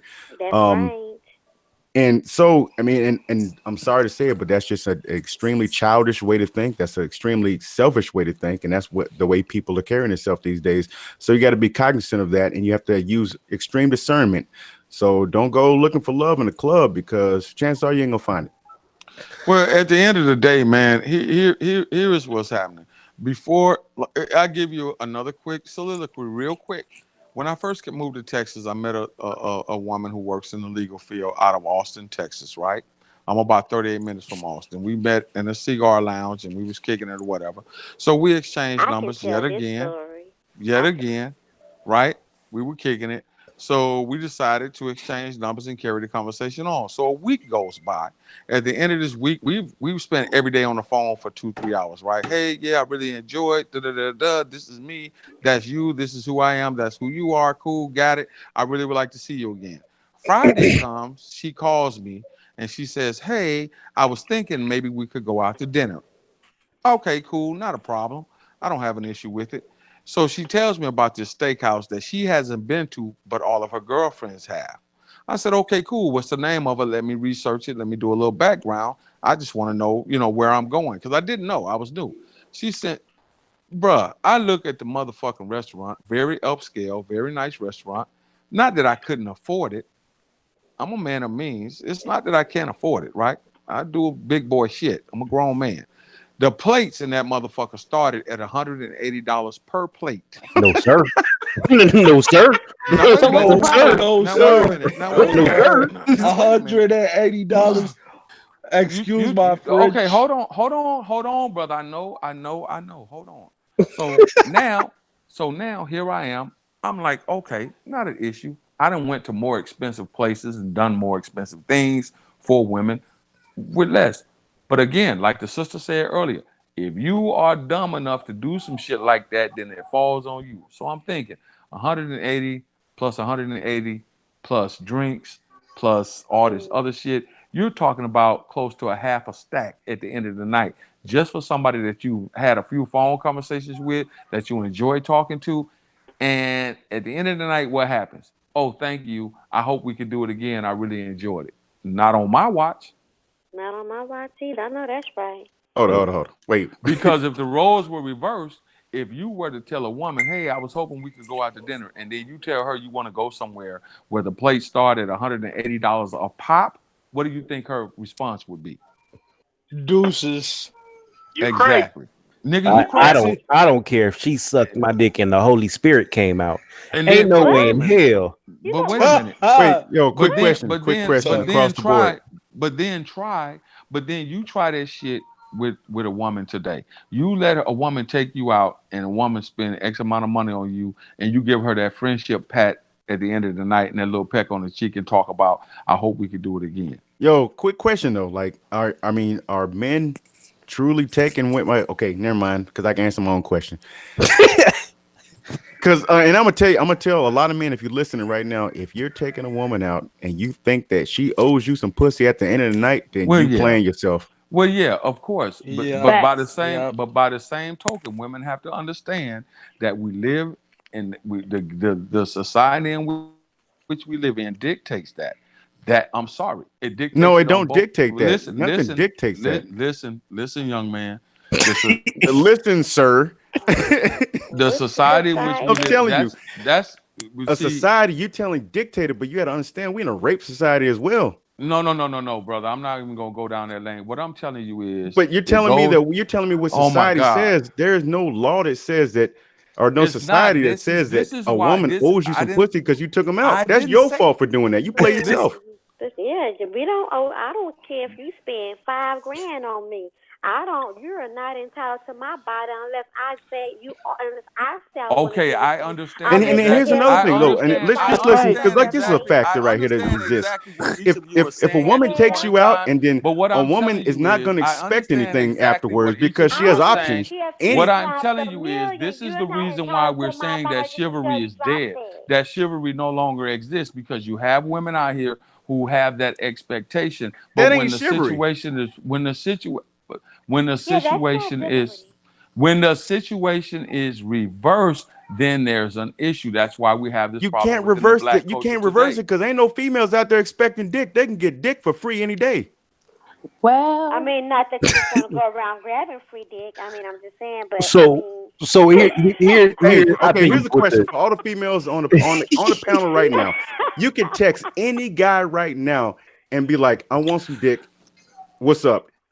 Hey, You're gonna get a that's yes not response. And how yes, fast that's do you not need the me there? issue. Aren't you? As any of these, okay, so let's do sadly, it he's this. right. Let's Sadly, he's let's right. ask any other brothers. Let's ask any other brothers on here what is their expectation at the end of the night after you spend fucking X amount of dollars, $200, $300, $400, $500 on a female. I'm telling you right now, a fact of I'm life. not If talking you about you. expect, I'm no. not I'm talking telling about you you. I'm for just telling you across that's the the board. culture If in which you that's expect the pussy culture in which we from live in, taking young somebody man. out, then you gonna play yourself. I'm not saying that it's right or wrong. I'm simply telling you that is the culture that we live by today. That's That some don't mean simp you have ass to thinking do right it. there. no. You don't have to I live by don't that culture. It's up to you whether I you're don't gonna think spend the money or not, right? these people, wolves. I don't think that any because that's a pussy on layaway dynamic, right? Right, man. So You you're invest doing in some that shit with the that you might intention not get. of you're going that's tricking, right? So Right. when you have that dynamic, it's crazy. And I always say this, pussy's free. It So is free for the man that she chooses. I've been known to fuck a chick on an air mattress with some chicken tenders. It don't take Oh my nothing gosh, here he go. to have sex with a woman. Now, but when you spend that amount of money, Wow. you're doing that to flex, to impress, because you think that's going to open her up. That don't open nobody up. Thank you. Basically, Q, I'm gonna you tell you played this. yourself. That's what I was saying. Q, you Right A played lot there. of yourself. times, a What lot of happened? What'd you females say? understand that What'd you're you gonna say, spend sister? X amount of dollars because Messing with you. because No, you're you spending can't money mess on the with me. prospect I'm good. of I get possibly it. getting some pussy. Because You I'm like my are, man. Hey, I don't fuck. Shy, I'm he like remind me of Roger. I'm like my guy. I don't fuck with bitches. man. Roger, like, give him the $40 and they'll stay away. Like, No, That's because it. man, I'm That's telling it. you, you lose I money. don't know who programmed a lot of men out there, but like a lot of times they'll take a woman out thinking that they're gonna get some pussy or expecting it, and you're spending money on the prospect of possibly getting some pussy. See, the thing is, I do not gamble unless I know I'm gonna win. Doing shit like that is gambling. And then when they don't give it to you, I'm motherfuckers agreeing get with pissed you. off, I'm and you agreeing played with yourself. I'm You can't blame agreeing with nobody. I'm agreeing with you. I am agreeing with you. I'm just I'm telling talking you about that everybody in general. I ain't even talking about you. right. I'm just saying I'm agreeing with you, but that is very prevalent today. Just like listen, man. So I what? got So to how do we change that oh mentality? my Because a God. lot of dudes is hurting themselves and playing themselves because they thinking that women owe them pussy because they didn't took them out to like Well, McDonald's and shit like tell that. them Just right because you now. go through the Oh, drive-thru at woman don't McDonald's owe and get you the 2 for nothing. $5 menu. You don't owe her your wallet, and she don't owe you her body. Exactly. Don't give anything Well, that okay. you don't want to Let me give. bring this up Period. though. That's Let me bring about this up that. though. Exactly. Why are people equating money and bodies? Because that's prostitute mentality right there across the board for men and women. These hoes and these Negroes out here doing it, but Q is over here saying that this is what's happening. And It I want is. to let Obviously, people know Q's that doing no. it. It is what's happening. That's Well, what Because people are doing. unfortunately, there's a lot of you have a lot of hoes and tricks. yeah. Thank you. I was Exactly. about to say that. You Unfortunately, can call it what you want to call it, but That's- anytime you spend money on a woman and she spends time with you, you are therefore by default tricking to a degree. Look at here. Wait, one more time. Will you say that one more time for me, bro? saying what anytime again? But I promise that you you, are I'm not spending, giving you. anytime that you take a woman out and you're spending money on her and she's spending time with you, you are by default tricking to a certain degree. So let me bust that one up. So there's a Unless dynamic. you're in a So ain't relationship, you married? then it's There's a different. dynamic. No, If he's you're not in a married. Who's the married? I dynamic know Q is can't be married. The way he talking. the dynamic is the Jesus. dynamic is Roger. no, I'm not married, sweetie, but I am, however, in a co-domicile relationship, sweetie. Oh A wow. what? Oh, That mean he got pussy on deck. You said cold domicile? You got a roommate No, that got a pussy? no, I don't. He No, got a she doesn't. co-signer. Look. He got Nookie on deck. He No, want to do And he said cold domicile. That means living. that. That's some new shit to me, nigga. I Hey, need to woo. AKA You got a co-signer. roommate that you fuck every now and then? That's that player from the Himalaya shit right there, nigga. Go ahead. Woo. My boy splitting the bills and just happen to be fucking. Himalayas. no, He give that her means $40 and she that stay means that quiet. I have a woman. Wait, hey, wait a minute. First of all, That means that I Hold have a on, woman that I $40 is take talking. care Hold on, of. Q. That means $40 that I is have a talking. woman that I take care of holistically. That she pushes a 2017 E-Class Mercedes at my expense. I don't give a fuck what she pushed. Why you gotta whoa. Q? Why so you you Whoa, gotta got a Q. go out woman. like the You power tripping. model in the rear of the car? Like why you Wait, she gotta driving a car like that is at your expense? Wait, Well, I take care of my woman. Is she in her so 20s? are you in a Q. committed No, relationship She or is not in her like 20s. yes, just a I'm in a trick and committed. you just I'm in leasing the pussy I right now? am in Q, a, I hold am in on. a Let me committed ask you a this relationship, nigga question. young Ron man. Isley. Let me ask you a Oh, wait, question. Q. What's up, baby? hold on. Hey, who Roger. said Ron Isley? Roger. Yo, you Oh, ain't it's too shit. many people Roger. Hold talking. on. It's too many people talking. Go ahead. Who said Ron Isley? You ain't shit, bro. Problem in the Q. first place is y'all came in and listened to a conversation. She was talking about a certain thing that's happening. Now y'all attacking him as if he said he's the person doing. He's just talking about something that's happening in society and getting caught up with him when he's only talking about something that's happening in society. Is Hold on, more Roger, man. You sound a little emotional, man. Yeah, Calm Roger, No, down, get but bro. down. Y'all wildin'. they're too young to understand that, Roger. Y'all wildin'. So They don't have the listen, We experience having to a listen. understand conversation, it. We Roger. gonna we gonna Everybody we ain't gonna talking. we gonna push past this. I They just don't got on have to the talk shit, man. I experience don't to even give a understand fuck. it. The They're men in been the talking all Instagram. day. Me and Rain have not had a chance to really talk. We gonna push Y'all past this. So what I'm gonna do Sure have is not I'm opened something, so I know I should talk. raining What is it and about? nyab Daphne. Listen, I have questions for you. So the conversation is building a better black generation, right? So what I want to ask the two women on the Set it panel on is, fire. Start over. what I want to know from you two beautiful young ladies is for the women, what are some things that women need to be doing while dating? What would you tell the next generation, younger sisters, on how to choose and pick their mates and when they're going out and date? Oh, it's crickets now, huh? Well, I'm waiting for her. I want to let she go first. Yeah, it's crickets now. Okay. Yeah, it's crickets. You I gonna don't get want to overtalk crickets. her. You want to go, Daphne? No, you can go first. Go ahead. Daphne loud, so she can cut in whenever she wants to. Man, shut up. You're not gonna, you're not gonna just be attacking Daphne because you think she don't have any support. Daphne got support. Daphne just got a big mouth, so I can attack her all day. Okay, Daphne, chicken I'm going to tenders. try to have your back. Thank you, Queen. Okay, you're welcome. So, first of all, the first thing that I would tell them if they have not given up their virginity is to hold on to their virginity. Number two, Keep the I cookie would. sacred. That shit ain't happening. Shut up. Who said that? I believe the question was posed to Rain and Woman, and that water was too deep to be me. Boom! Get him! Get him! Get him! Go on, girl! Yeah, get Go 'em. on, girl! Yeah, go ahead, get them. The second thing that I would tell them is to not feel entitled to a man's wallet simply Amen. because she is a female, Amen. and vice versa with her body. Amen. And also, I would tell them that to really get into their feminine energy, Amen. meaning that their degrees, their careers, whatever assets they might have, if any, is not a replacement Thank you. for the Amen. femininity.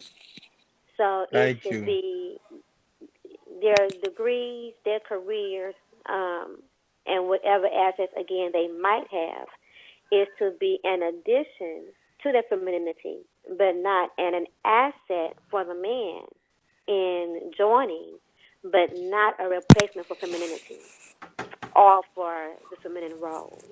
Amen. And to get comfortable if they want protection and the provision and everything that comes with having a man, a real man, get comfortable with submissiveness. And if they don't know how to do that, turn off the television, turn off the radio, and go sit in some chairs and read some books that will teach you those things. Find a mentor if you don't have that in your family to teach you those things. Because the man is the prize. At the end of the day, the man is the prize unless you want to be the breadwinner, unless you want to be the protector. The man is the breadwinner. He is the prize. Preach, sister. Thank you. What makes him the prize? Am I Yeah, she said am it I the all. only one that feels like she's low key a deacon at somebody at church? Some deaconess. No. I've been on here cussing and saying everything else.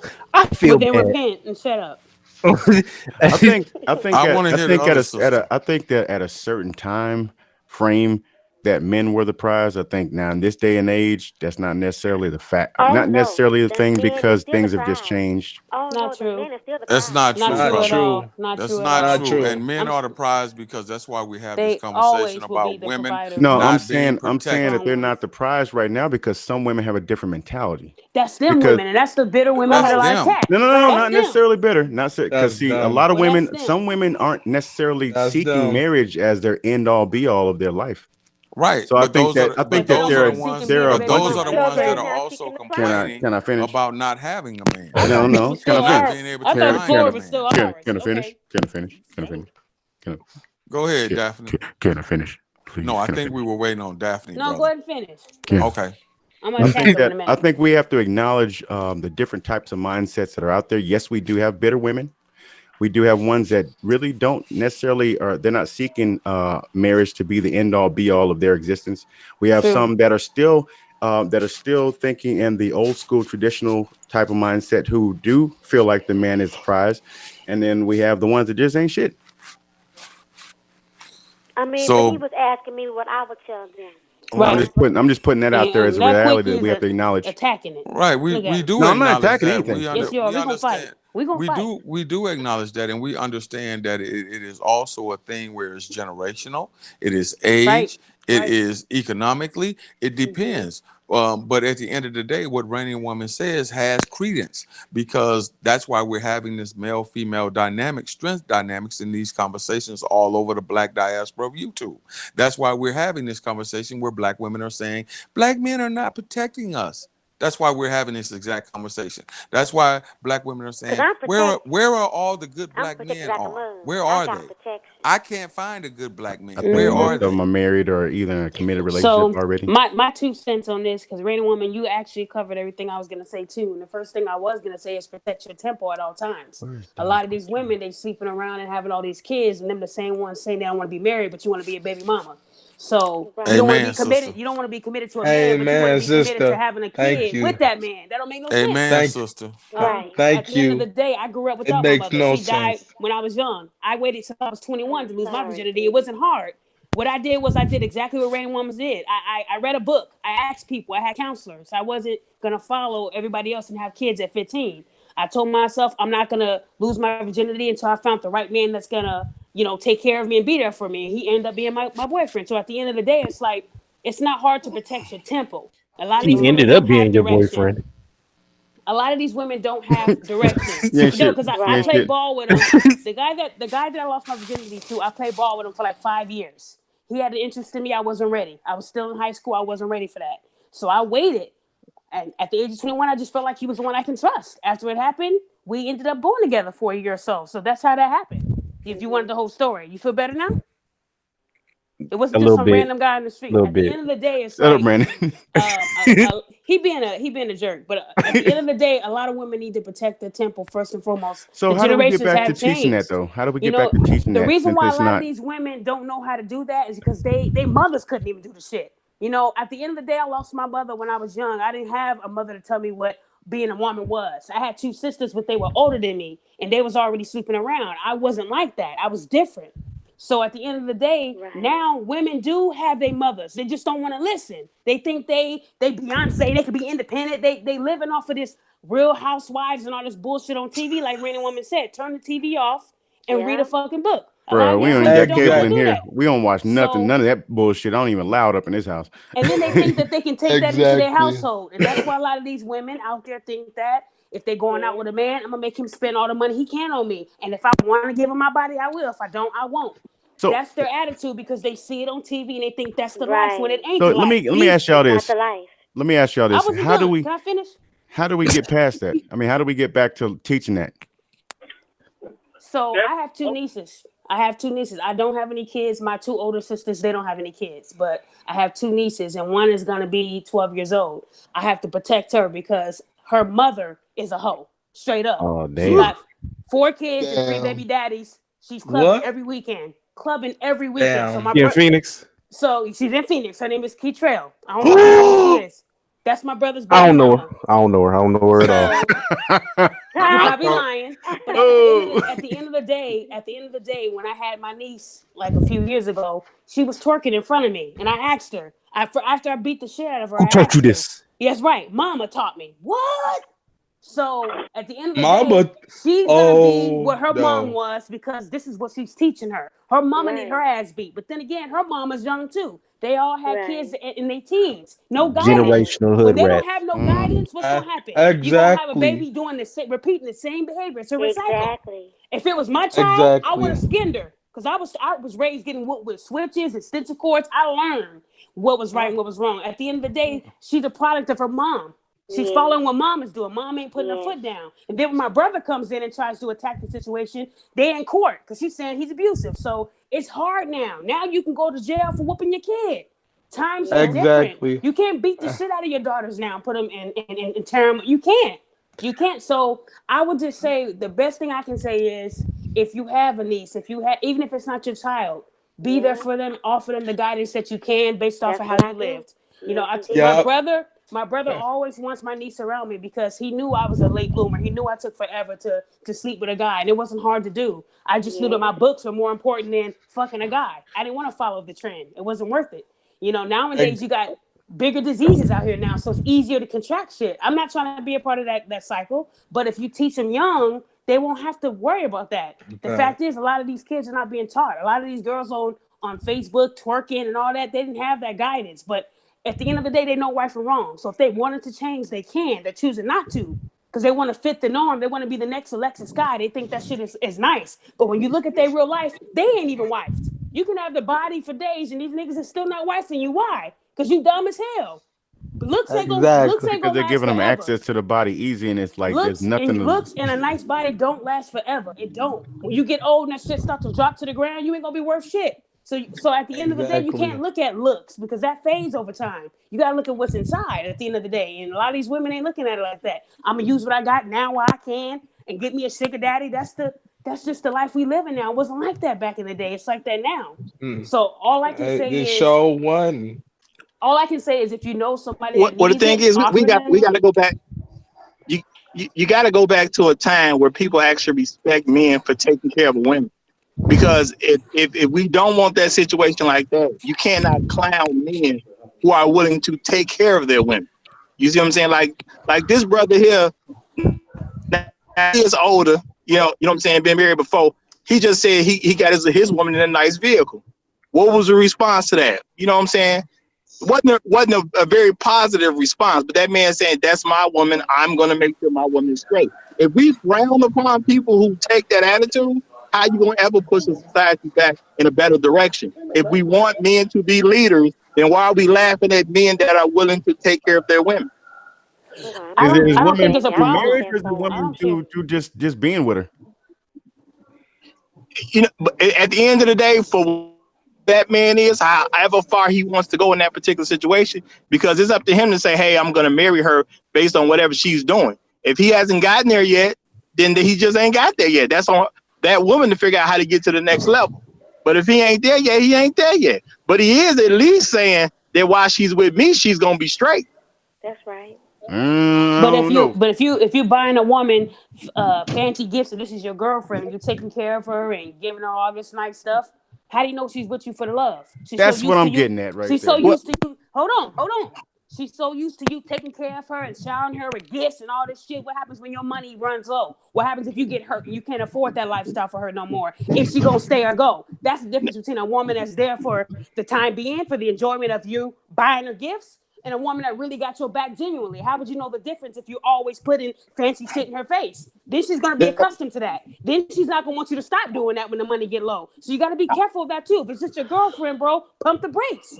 No, I mean, I understand what you're saying, but at the end of the day, truly the man won't know till he's in that situation. However it is, because everybody starts at whatever level they start from. So if that man puts her in something that ain't considered fancy by a person, or a person put him in something that is considered fancy, at the end of the day, what you cut out, man. Which doesn't actually matter. You don't know what she's gonna do. You cutting out. Guys are so passionate. I love it. Not about where he started, at what level he started from. He's taking a gamble regardless, because if you're talking about a man losing something, well, any man can lose something. Any man can lose a job. Any man can lose a business. Any man could lose an inheritance. Any man could lose anything. So therefore, every single man trusting a woman is taking a risk. Roger, what I'm saying is, when you're first dating somebody, are y'all together, okay? And you're constantly buying this woman or buying this person fancy shit right off the bat. So at the end of the day, you're telling me, well, how would he know if he's taking a gamble, a big gamble? So what if he does spend hundreds and thousands of dollars on this chick and then it don't work out? You played yourself. She came out on top with the gifts. At the end of the day, if you slow down and take your time and really have a conversation with a woman, you will know the difference between a gold digger and a woman that's really there for you without having to come out of the pocket. Yeah, because you don't want to be tricking and everything, and then next thing you know, like she ain't there for you, like when she needs to be at all times. But that's not arguing that. But I'm saying no matter what level you start at, no matter what that level is, you may start where I'm gonna date only using $10 on a date. You may start at a level of I'm gonna spend $100 on a date. You may start at a level I'm gonna spend $1,000 on a date. At the end of the day, it depends on what that man personally can handle and what he's going to spend. Because my whole point is, you teach men, when you take a woman on a date, period, you go to where you want to go. You spend what you want to spend. What the woman wants doesn't even matter. Because the whole point is for her to be exposed to you, to see if she likes you. So we don't even consider what women want. A man considering what a woman wants is playing himself. A man taking a woman out to see how he is giving a woman an opportunity to know him.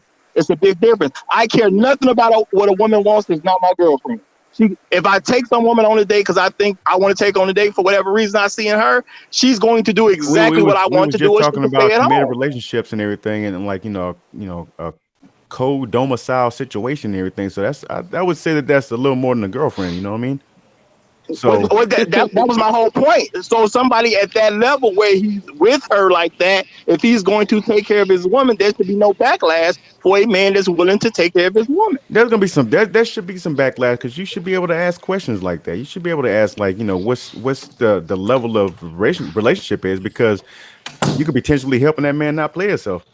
I mean, of course, that's the thing, but we don't know the depth of it. What I'm saying, he already that clear. He made it clear what the level was. That's obviously his woman. He made that clear. No, he didn't make that. He didn't claim it. He said, I'm in a co-domicile situation. He said it was a woman. Here it is. Let me because here's what's happening. Let me tell you what I mean. That is my significant other, my woman. We are not yet married on legal piece of paper. That's the question right there. That's the direction you're going in. You sound like a relatively intelligent young man, so I would I'm sorry that I might have used the phrase in the wrong manner when I said co-domicile, right? Meaning that we live together. That's what co-domicile means. We That's live what I know. together. That's why I brought it up. Shacking up. That's why I brought it up, because see, if you were just in a co-domicile situation, listen, brother. I'm listening. Listen, brother. But I'm telling Is you that the something. big word for shacking up? Help me. That's what I'm saying. That's what it is. If you're in a co-domicile situation, you did not specify if that was your significant other, then of course questions are going to be asked. So if you're moving towards marriage, then make that be known. Right. Be proud of it. So I am proud of it. That's the reason why I'm telling you what I'm telling And that's why you, I'm young saluting man. you now, because So you finally should be claimed able it. No, you should be able to understand. I thought that you being a relatively you sound as though you're a rep. Okay, There's so no I gave understanding if you I gave only you say too one much. thing and you don't specify. I gave it. you too. Co-domicile. It's a lot of people much live with credit. each other and roommates. You have to be specific, fam. I would have said roommate. He made the I cute would've said version roommate. of shacking up, Q. yo. I Thank am you. All sick. Q. All he was What's saying up, was, baby? I mean, I love the fact that you use the big words. I get what you're saying. You know But what I'm saying? but listen to what I'm saying. At the end of the day, I get where Shy's coming from. He's actually a married man, so you can say that y'all, you can say it in that manner. But I mean, that's just saying y'all live together. But if you said I'm with someone where we're together and there's a goal of us getting married one day, that's different. Okay, so y'all have plans to actually get married. You can say that y'all in that situation, and she could be your roommate. So you No, can we're specify. not. Okay, I know y'all I not roommates. understand. I know that, I sweetheart. But listen to understand. what I'm saying. There's only a few people on this panel that's actually married. So all we're saying is like, if that's how y'all living together, specify that shit. Is there a goal to be married, or y'all just living together and just buying their expensive gifts, whatever it may be? I That's all. understand. And he's very intelligent. I Very understand. I wasn't trying to take a strike at the brother. Yes, But you what I- was. When what you I- used that word, you was. But that's just me. When he said that, this is what I heard, because this is how I picture Q. I picture Q as an older player Rain, you back. who doing his thing. So when he said co-domicile, I said, oh, he got a pretty young thing at the house that cook, clean, do his stuff, take care of what he need, and he still go out and do his player proud. That's what I heard. No, that's not what's going on. That's why I was asking for clarification. Because, and I'm gonna tell you this: I got respect for you if you're actually moving towards marriage or Right. something So like that, and something let me serious. clarify. That is. Maybe I used the wrong phrase. No, you didn't use the wrong phrase. No, we good now. We good. It's clear now. It's very clear now. You use the wrong phrase on purpose. Rain, he gonna be like, we cohesive. But I came in on the wrong part of this show. We're cohesive. We're good to go. No, but I understand now. Hold on. I understand now. If you're moving towards marriage and it's not just some, hey, No, thank you this for ain't- being I ain't here, got and time for that. I appreciate the pussy every now and then. I'm gonna put you in the car until things just don't work out. If you're not doing that, cool. But if you guys are working towards something like marriage, that's awesome, and I salute you for that. But you use the right phrase. You just didn't think about Bro, being I'm checked too you on it. old. No, it's not about being checked on it. See, we spoke about this earlier. That's the problem in these panels. We everybody got to check somebody or feel as though they Checking gotta don't always correct have to be somebody. negative, though, man. I mean, didn't say just that ask it for did. clarification. I didn't say that it did. Why not just accept it for what it was? You should have just accepted it for what it was in the first place, and just said, No, we "Oh, weren't okay, gonna do that's that. what it is." We weren't gonna But do there that. was no I get you. I get understanding. you. We're of talking about what building. it We're was. talking about building. Young man, we were talking about kids in the first place. What are the 5 things We're that talking about we tricking in think? the first place. No. You We came in originally, late. You came in Originally, it late. started out as kids, but then we got to It tricking came out as and dating, kids, and then it and then morphed into that, expecting and pussy. then it I got a morphed good into memory. that. So Q. it morphed into that. Q, can I ask you a question? Go ahead, this love. Q, Sure. do you have kids, honey? Yes, I do. Okay. How many kids do you have? I have 4. 4 kids. Okay. Yeah. I have a son. I have a Just son. curious. I have a son that's 30. He's in the Air Force. I Okay, have wait. Oh, my turn. Do you have kids with the woman you're shacking up with? Dang, No. Rain, you didn't let me. No, Rain, we Why don't y'all? have. Why No, we you don't. listen? Okay. All of our This children is are for grown. analysis. Me and Rain are doing an analysis report. That's Yeah, all. look Rain, at- All all I'm saying Q, is don't answer any more questions. No, that's okay. don't That's do it. okay. That's okay. I can handle me. He's a strong black man. Yeah, I can handle me. I can handle me. I'm not, Q, I just want to say, the mother. oh I'm Lord, not sugar surfing. Man, I'm sorry. I had to go Google all the words for shacking up because that shit just blew my fucking mind. Man, Rain, all right, when he Rain. said That was some quick ass shit. cohabitation, and I was like, I what? 'Cause that was the I first said time I ever want to be heard like that Q shit when I ever in grow up. my life. He said said I'm like, cohabitation. no He didn't say that. domicile. What? And He did you, not say I that. respect you, man. I'm just fucking with you. Don't take me serious. I don't. I almost found a mentor for life. I'm telling you, when he said that shit, I said, I choose you, baby. Hey, man, let me write that shit down, man. Right. I wrote it down too. I heard the theme song from the Mac. I said, God damn, this is a cold ass player right Hey, here. man, people don't know the root words and stuff. They wouldn't even know what the fuck he was talking about. Wait, domicile? Wait a minute. Okay, We ain't living together. so since I got you three heathens on here in Raining Woman, I'm gonna ask y'all the question that I posted to everybody else in the beginning, right? So talking about Raining Woman's not a heathen. It must be me, Shy, and Raining, Daphne. yep, Raining Woman's an awesome woman. Well, We the Trinity. now he's I'm out. So the heathen Trinity. I'm gonna post a question to y'all. The question is, for the future generation, what are 5 things that you feel like the future generation needs to be equipped with for when they hit 18? So when they hit 18 years old, these are 5 things that your children, the kids in your care, the kids that you would want to be at the best of their ability. What are 5 things? They could be physical, Financial literacy. Okay, that's one. That's a what good else? one. Talk, baby. I'm gonna leave it there. Y'all get the rest. I say physical strength. I'm sorry. I feel like our kids need to be stronger than what they have been in the past couple of decades. They weak as hell. Education. Yeah, it's You too know many what? kids killing themselves. Right. You know what? That would be mental then. Mental. That would be mental. Mental and I'll take physically. that. Yeah, I'm with you on that, Queen. I just read an article What'd you today say, about Randy? What was that, Randy? killed herself. Her voice is so soft. We listening, love. Spiritual intuition. That's a good one too. She coming to Honda. How many did we get I so said far? education. No, that's 4 because I said education. I think a lot of these kids today they think that going to school is a death sentence, and it's not. If you're furthering your education, you're gonna need it because like I said, these jobs today they're gonna require you to have minimum an associate's degree. Gotta do your research. A lot of these people don't want to go to school and they lazy, but they don't mind going to the club. A lot of these men will rather do 25 to life, but they can't do 4 years in school. That makes no sense. Make your I mind don't up. know. They need education.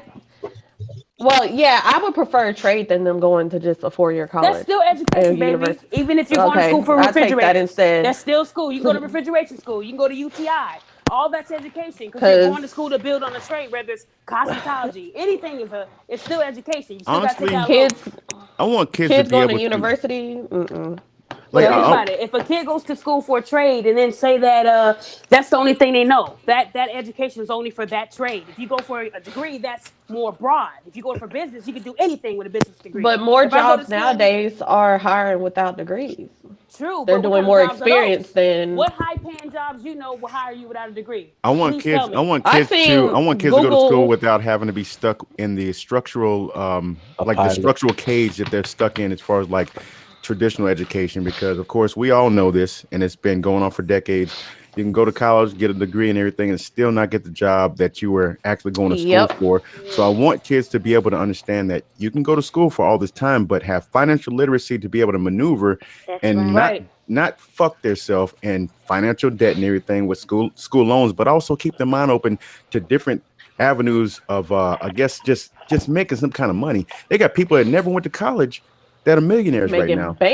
Making bank because they had $1 million idea and they was actually able to step out. How many on people this- have on $1 that. million idea though? A lot of people. A they just lot. don't- A a lot lot. of And how people. many of them execute on that $1 million A idea? lot. Because they got a Too many. of them. business degree, right? Social media. Yep, Social too media many. is where you make money, and you don't It's even too have to have many an that education. don't step out and put that $1 million idea out because they're structured in the thinking. But Okay, I check have this to out. do this.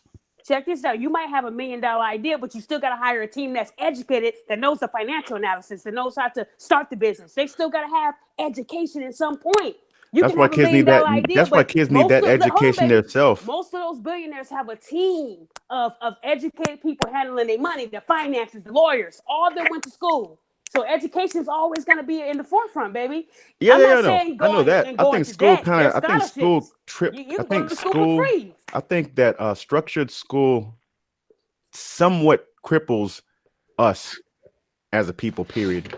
And I'm talking about black people in general, because we're learning about these different things. If you have noticed over the years, a lot of our own history is just being erased. A lot of shit that we need to know is being erased because It's we're in not the books. ones teaching it to each other. It's in books. Gotta research it. You gotta find it. It's in So books. since I have two of you on here, military for black people. What do you think? What are your thoughts on this, fellas?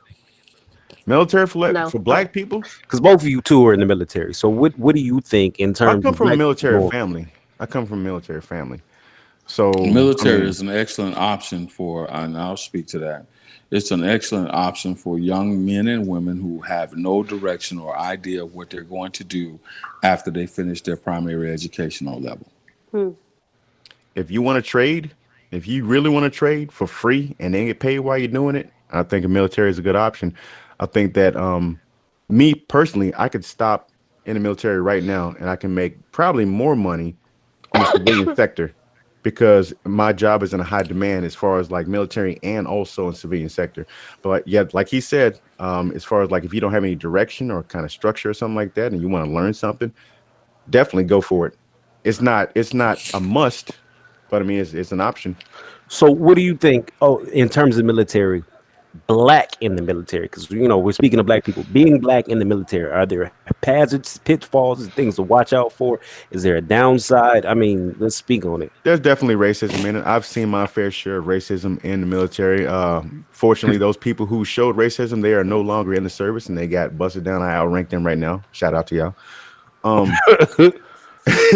But no, yeah, definitely there's gonna be racism no matter where you go, no matter what field of occupation that you go into, unless you're going to business yourself. And then you're going to see racism as far as like people want to deal with you as business wise. So, I mean, as far as in America goes, that's inescapable. Okay, this is good to hear. I'm just always curious about the military aspect and racism because you two probably are from different branches. I know you're Marines. I'm not quite sure what Q is. I know he mentioned his son was Air Force, but yeah. So I didn't know if there was a difference between the different ranks lines and whatnot. But yeah, Ranger leads the way. It really don't matter what branch you're in. You're gonna see some kind of racism, whether it be. I'll tell you one thing because, and this is what happened to me when I went to Iraq. My unit primarily is all black guys. I mean, it's just all African Americans. We went overseas, and one of our guys, and it was a white dude. One of our guys, he heard the gunnery sergeant who was over us. He said, "Put all my guys into motor transport," meaning they weren't going to leave the wire, and put all the Mississippi boys on motor T. No, he said, put all of my guys as mechanics, meaning they were going to be inside the squad bay. They weren't going to be doing nothing all day, just changing oil. Put all the Mississippi boys on motor T, meaning we were going to be going on the convoys and going out in the wire, doing the patrols and stuff like that. Because he said, I don't care about them. I want my guys to get back. And just so happened that most of the guys that was his guys just so happened to be white dudes. Somebody confronted him about it, and he denied it, of course. But then he started doing things later on. He made a comment where there was a Mexican guy that made a mural for us for all of our fallen guys, and he said, "Oh, America, I didn't know that Mexicans could read. I didn't know y'all could read." Oh, fuck. And then on another occasion, I stood up to him about something he did to one of my dudes, and he says, he went to one of his guys. He said, Givens is just another dumb nigger. Oh my and that's God. what he said. And it got back to me. Just so happens that the first sergeant was a black man. Stop. Yeah.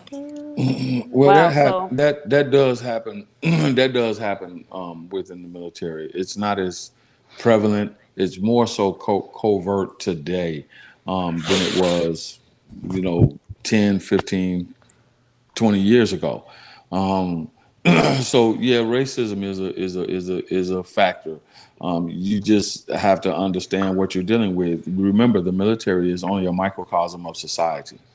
So if it's out here in a larger society, it exists there, and especially in your combat situations, 3 times Afghanistan, 3 times Iraq, Kosovo, Bosnia. So yeah, I've seen a lot, and it's been some crazy shit to happen when you talk about the racial dynamic within the military. Now the thing is, that was just an individual who was doing that. As far as like the troops wise go, we had a lot of camaraderie, and we got along, and nothing really happened like that. But that just happened. That particular individual was doing that. I talked to my dad about it because he's a retired military as well. And he said, son, just you got to play the game. He said, look, do not let them Don't let them get to you to the point where you're stepping outside of your own character. Play the game, do the right thing at all times. The right person will see it, and you're gonna rise up in the ranks the right way. He said, "Don't kiss nobody's ass." I'm like, all right, I got you. Good advice. Well, this is good shit to learn, good shit to move by. Yeah, that's what I like to hear. So I've asked Well, this before. Go you ahead. know, I just want to touch on something else, right? And so you got kids today that are coming out of high school, if they're even coming out of high school. Many of them we know, especially in the inner cities, they have no guidance from home because of the single parent situation that we're dealing with. The criminal justice system that we're dealing with, they would rather lock up the young black men and young black women into these pre-prison camps, is what I call them, is the gladiator school, than to invest money into their education. So if we know that we're up against that wall, then why not use that system to gain leverage within the society? The military will take a young man or a young woman and give you the baseline of life. I'm not preaching the military. I'm just telling you what I know from experience and what I've seen. And then not only that, it will provide you the funding, because many of our young black men and young black women do not have the $50,000 to go to a university or a college off of. In the Army, in the military, all branches, they can provide that for you. Not only that, if you use things, Not the Marines, man. Not the do Marines. They don't things the got shit. right way. If you do, well, I'm not very familiar with that branch. Well, if you use the resources that are available to you, especially in the Army, you could also earn your degree while you serve, free of charge, no cost to you. You could also have a home loan guarantee once you complete your 4 years of the military.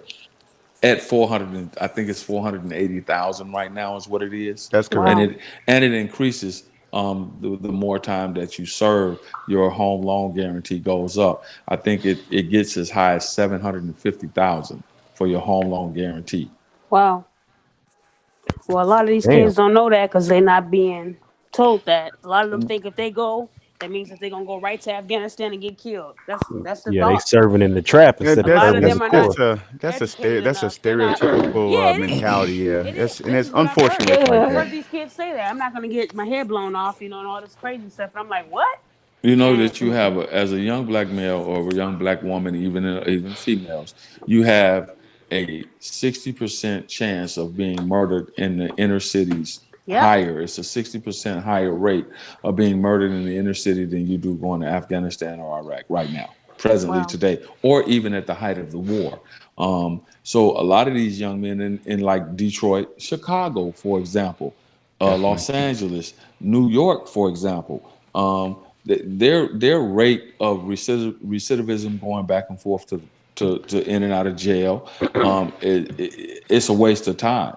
Why take your chances standing on the corner somewhere with, X amount of whatever it is that you're dealing and looking over your shoulder? So you have to do it twice. You got to watch out for the dope jackers, and you got to watch out for the criminal justice system. So who wants to be in that scenario? A lot of it is exposure. A lot of it is not having the ability to know what's out there, what resources are available to you. I want to say something about. I know. Oh, why do I have to be this person? Why is it like? Okay, I get it. I want black people to go into the military, but from where I'm from, and black people I know out here, I'll say 50% of them always come back and still not shit. Well, that's with anything. Okay, and that shit blow me. Like I have a friend. He went to the Navy. You know what he did? He went over there and was stealing credit cards from other people and buying shit and shipping it back home. And I thought that shit was mind blowing. I'm gonna tell you this. Go ahead, I'm gonna tell you this. A lot of people. It depends on what you want to put into it and what you want to get out of it. I ain't gonna lie. There's a lot of people that go in. I've seen it that went in as criminals and came out better criminals because they figured out new ways to think. I'm not even gonna lie. They became better. I'm like, right. Well, but the thing is, when you put in, I'm sorry to ruin your military talk, fam, but it's all good. I mean, the truth need to be out there. I'm going to keep it real as hell. I've seen people go into the military as criminals and come out as better criminals because they they learn strategic ways of thinking. But at the same on the same coin, I've seen people go in complete shit and come out completely better people, do a complete 180. And that's just the reality of it, you know. So yeah, you're gonna see a couple people come back that ain't shit, and they, you know, you're gonna see that. Well, Yeah, I just wanted to happens, point and that out. It's no problem. It's a reality. That you did, because as I said, you got to understand that the armed forces is simply a microcosm of society. So I remember at one point in time in my career when you even had gangbangers that were enlisting because they were running from, you know, the authorities, or they were running from somebody who was trying to kill them, and they figured it out, especially in the late 90s, early 2000s. You had an abundance of gangbangers, or they got that option. GDs to Crips to Bloods to, they were all coming into, it was a heavy influx of them coming into the military. One, it was a way for them to expunge a lot of shit off their record. Yep. Two, it was a way for them to hide out. Now, did that change their criminal behavior once they entered into the armed forces? For many of them, it did. For a lot of them, it didn't. It's a 50-50 split. It depends on the person's attitude and how well they want to adhere to the system that governs the military. In a lot of cases, the military system is harder than the civilian system in a lot of different ways. So if you have a young man or a young woman who really, like when I was a recruiter for an example, right? I put a young man out of Baltimore in the Army, right? I get thank yous from this young man today. He's a senior non-commissioned officer, right? He's been in the military now that was 2008. He progressed extremely fast in the military because of his street mentality that he had, his natural born leadership abilities. He applied that to the military, and he went up the rank structure extremely fast. I get thank yous every birthday from him and his wife on their anniversary, because he tells me, hey man, I really appreciate, if I hadn't never met you, I probably would be dead or locked up. I have a way to provide for my children, medical, dental, get paid, we travel, and I have a future now. Before that, he was telling me the reason why I came to the military because I was tired of selling dope on the corner. Now look, so what? The military. Let me say one thing real quick. Look at the transformation in his life. It gave him an option, because before that he didn't think that there was anything else. Ain't no nothing against Rain, but at the end of the day, you can make that statement and swap out military for just about anything. You can say the same statement, say people went to church. You can take that same statement, say people went to school. You can take that same statement and say people went to this job. That people are people. Good people go in something, and sometimes they want to take advantage of what's there. Sometimes people go into something they ain't so good, and they don't want to take advantage of what's there. At the end of the day, that's no reflection on the institution. It's only a reflection of the character of the people that you're addressing. Again, I wasn't saying that as a reflection on the military. I was speaking in general, because we're sitting here, you know, oh, it's all this, it's great and this, and setting up failure for people that be like, oh, it's gonna be easy peasy. Let me walk my ass up to the military office and get in, and they fuck up. Like, come on, keep it real. I didn't hear nobody say it was easy. I didn't hear anybody say it was easy. Again, they just said it was an option. I said, it's an option, but you definitely have to work for it though. Like it's man. We're speaking on it like it's just like a. I've seen a lot of people go into the military and think that it's gonna be like this easy cakewalk or whatever, and think it's gonna be the end all be all the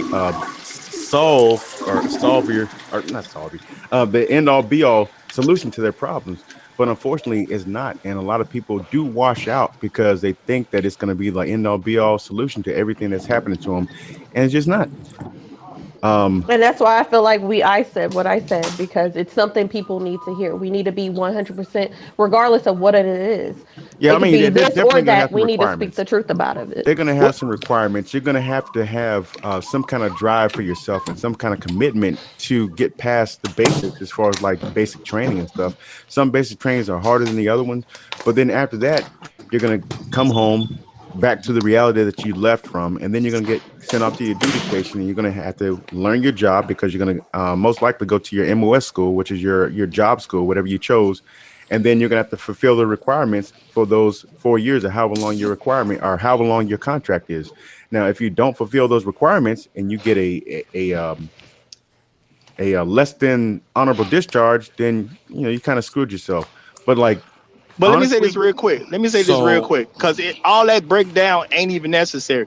My whole point is, yes, there are stupid people that exist. If any person is dumb enough to feel some organization is going to fix every problem they had in life, they are too stupid for you to help. There's nothing you can tell them that's going to help that particular person if he's that stupid. So we don't really need to even waste time addressing people that dumb. That's like Wow, ridiculously Roger. dumb. You're so Wow. nice.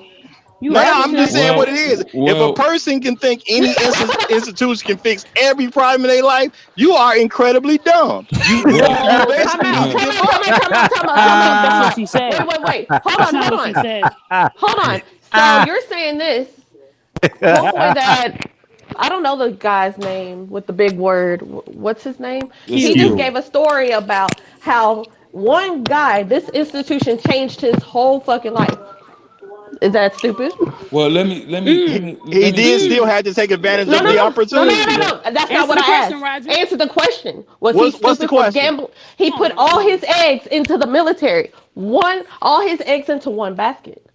Was he stupid for that? No, Making actually, that gamble? No. that's not Yes or no? that's Yes or not what no? Q said. Yes No, or that's not no? what Q said. That's not even what Q Oh, no, that's said. not what he said. No, Okay, you got that it. ain't what he said. What he did say is the man chose to go to the military. That's what we do know. Yes, he chose to go to the military. He he was tired of entrusted failing the military. military because he was trying to get out of the streets. There's He nothing put about his what. eggs into one Okay. basket. There is Why nothing you can why say are to we try to yelling over twist each it. other? Why? Because she's trying to create a false narrative when someone's there to I tell the didn't try truth. to They do have an issue anything. with it.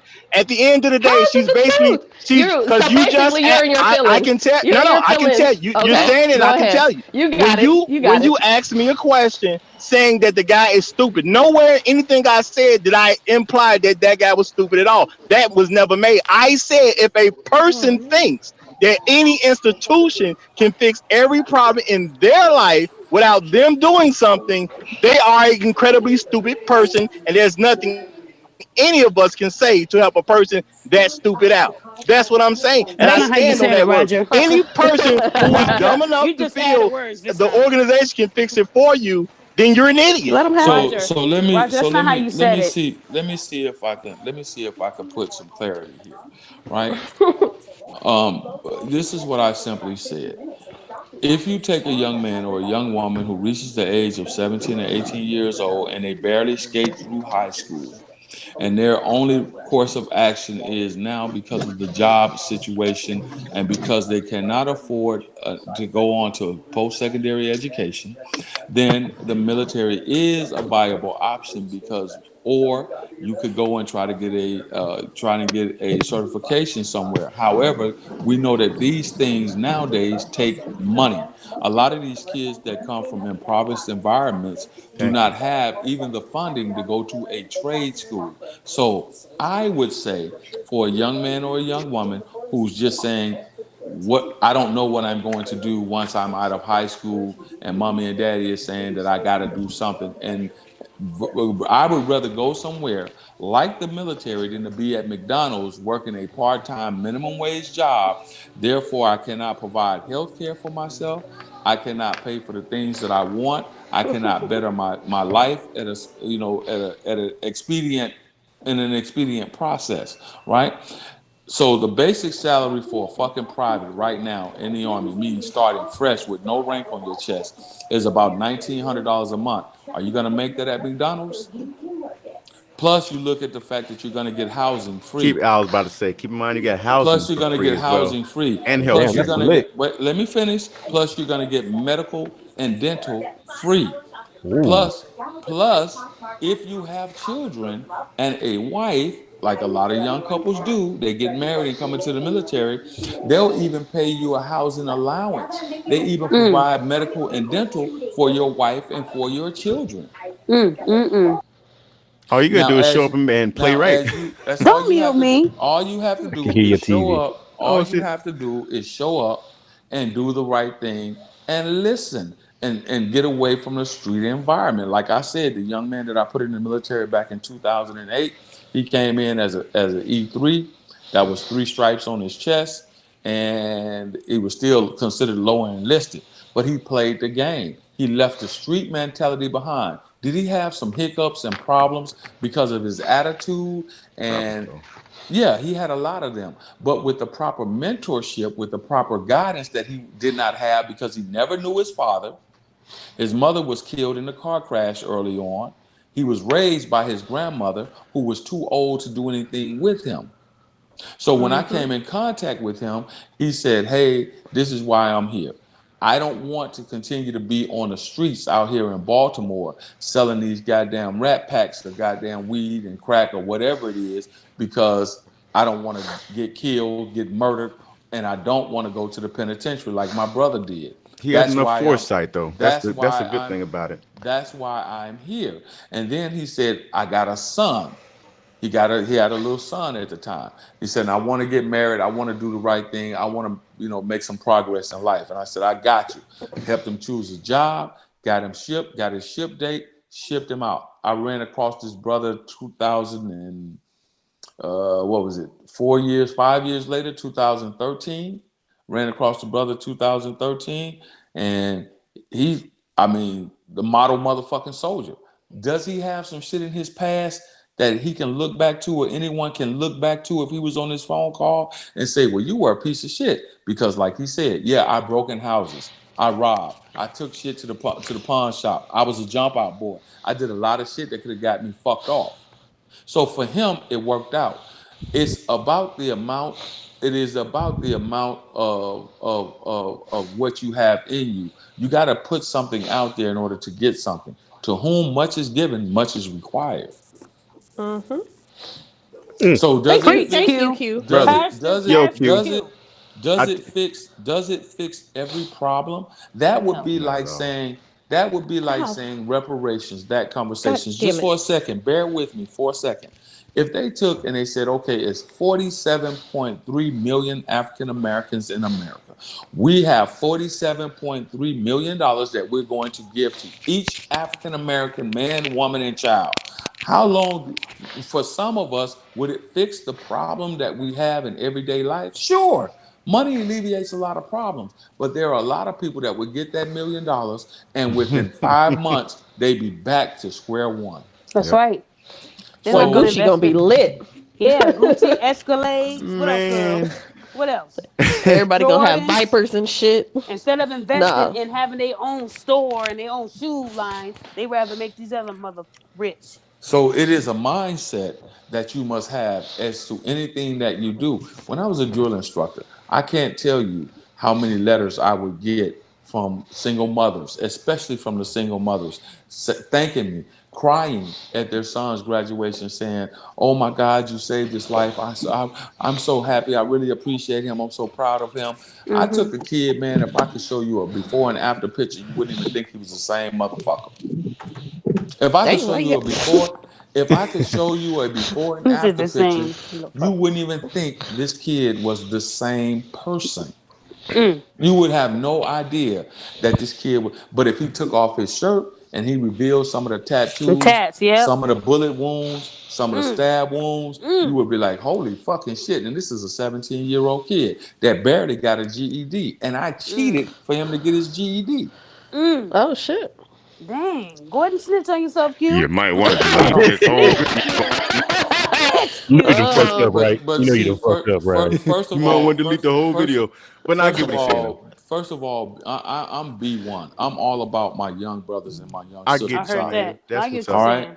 I That's don't what's do up. a lot of beating my chest and say I put over today's day. I put over 3,800 young men and women into the armed forces.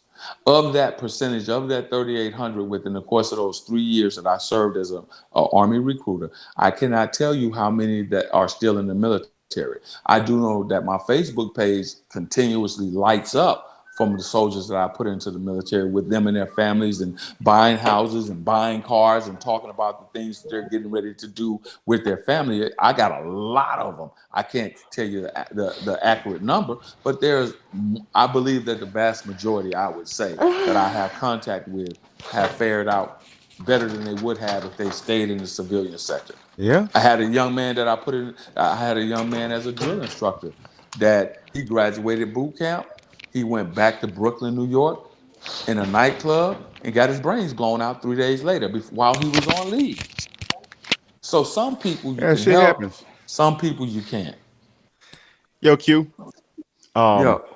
I owe you an apology because I was fucking with you earlier and everything, but No, I it's respect okay, everything bro. that you did. I respect everything that you do because there's a lot of the same stuff that coincides with the stuff that I do. So I do appreciate that shit. Like, you know, earlier I was fucking with you, but like I Bro, really do. I yeah. like that, man. Like because you are showing that you really are helping and you're watching out for people and everything. As far as like you, Roger, I think that a lot of what you're saying and a lot of what Roger is saying actually it overlaps each other because what you guys are both talking about is giving people options.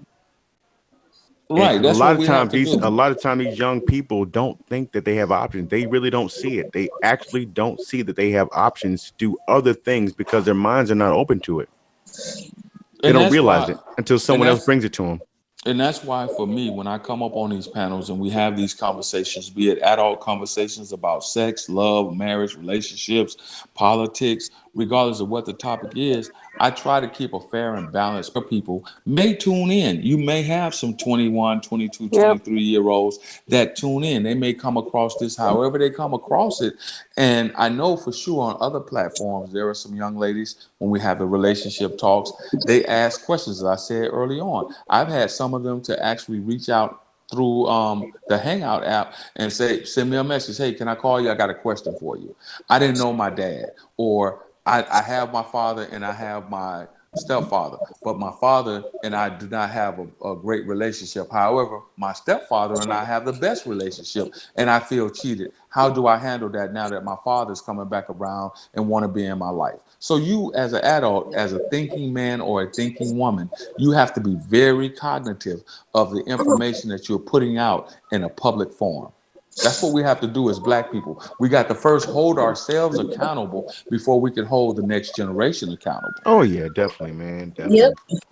I agree. I mean, I think everybody can honestly say that they've done something to help change people's lives. I've worked in education and social work for the past 11 years, and I know I've helped a lot of families and people that was about to kill themselves. I've talked 3 people off the ledge. I've had families in my office where this woman had 6 kids, 5 baby daddies. I mean, and I offered her the best help and guidance that I could. At the end of the day, it's all about uplifting our own. We have to uplift our own. We have to be there. We can't judge, and we can't. I got a confession. I told What? somebody to kill themselves one time because they kept on threatening it. gosh. And I was like, yo, if you're going to do it, do it. That's back when I was a Marine, though. I was like, Damn. fam, if you're going to do it, just go ahead and do it, man. I'm tired of coming over here. And he ain't do it. So Oh my gosh. Well, I never said that. Never said that. But I think, ultimately we just have to help each other out the best way we can. Like that's what's I up, like though. I said, my platform, I use it to speak the honest facts. And like he said, he got calls from people. I constantly get inboxes from death threats to people saying, can you call me and tell me how you got through it? A lot of people just need someone to talk to. That's Some true. of them really need help. And I think mental awareness is something that people don't understand that exists, especially in Black people. A lot of those We don't get brothers that checked, sent though, off, man. they come back and they mentally messed up. Like when people laughing at Kanye West, I'm not laughing because in 2011 I was diagnosed with anxiety disorder. I almost died. So at the end of the day, no one knows that because I keep it inside because people don't understand that mental illness is serious. Or you're ridiculed for it. You're just, it's in your mind, you're crazy. No, we're not crazy. I just didn't cope with my mother's death like I should have. My dad didn't Right. get me counseling. I thought I could just skate through life until one day I blacked out, woke up in the hospital. I was there for 3 days. They ran all these tests. At the end of the day, it's like if we don't help each other out, we're gonna fail as a race. We Well, can't there's a lot laugh of things at that that. we gotta acknowledge a lot of stuff that we do not acknowledge. It's mental health is one big thing that we don't acknowledge. We're so scared of being ridiculed and called crazy and XYZ that we don't want to talk to anybody about it. Or as far as men and women, we're always hit with you got to be stronger, where you got to be tough. And for some reason, I don't know what it is, but we think that just being tough, quote unquote, being tough is the end all be all solution for everything. And it's not, because a lot of people have mental illness issues and we don't address them, and then we don't get diagnosed for it, and therefore we don't get it treated correctly. So then when things come out, oh yeah, that's just we don't mess with him because he crazy. Right. That's right. Black people That's right. think Black people cannot have mental disorders. They'd be like, "Oh, you're black. That doesn't happen to us." What? Oh yeah, we're It human. does. It definitely does happen, and It that's does. there's so many things that we could talk about all kinds of things that we don't acknowledge across the board that we just don't acknowledge, and it happens in our communities that we just don't look at, and it's hurting us. It's crippling to us. Bottom line. Yeah, and I'm with you on that side. Like I said, one thing that I didn't do, like I never told anybody. Me telling you guys, this is the first time I ever told somebody on a platform like that. I've never told nobody on Facebook that I suffer from that. If I told somebody on Facebook that I was committed, you know, my dad thought I was gonna kill myself. He had me committed. I was in the institution for 30 days on suicide watch. Nobody would know that about my personal life because they think everything's perfect. And I never told no one that because I didn't want to be judged, because they think I'm this happy person all the time. But in reality, I was near death. I was close to it. I didn't know what was going on. All I knew was that I was going through something that I didn't understand. But you know what was crazy? When I was in that institution, I ran into a high school friend, and he was on suicide watch just like I was. And he looking at me like, you was the most popular girl in high school. You was homecoming queen. Blah blah blah. How'd you get to this point? And that really like shook me. And when we both got together and we talked about why we were both in there, we realized that we just needed each other because we weren't alone. I guess the reason why a lot of people don't come out is because they think they're going to be alone in this, and you're not alone. That happens a lot with people talking about PTSD and stuff like that, man. Right, and it was deep, and they tried to say I was bipolar. They tried to give me all these pills. I did not take not one pill because I was also in hypochondriac. So I thought every pill had was gonna hurt me in some type of way, right? Sometimes just talking helps. Right. So instead of me taking any pills, I actually joined an anxiety awareness group, and that changed my life. I had to forgive people that I didn't forgive. You know, when my mother died, my basketball coach, I had a game. I didn't show up, so she cut me from the team. She took away my dream of playing basketball. Like I had a lot of schools coming to recruit me. I hated her. I held on to that hate, losing my mom. I wanted to kill her. Honestly, I ended up forgiving her, and now we're Facebook friends. Ain't that a trip? But getting help helped me do that.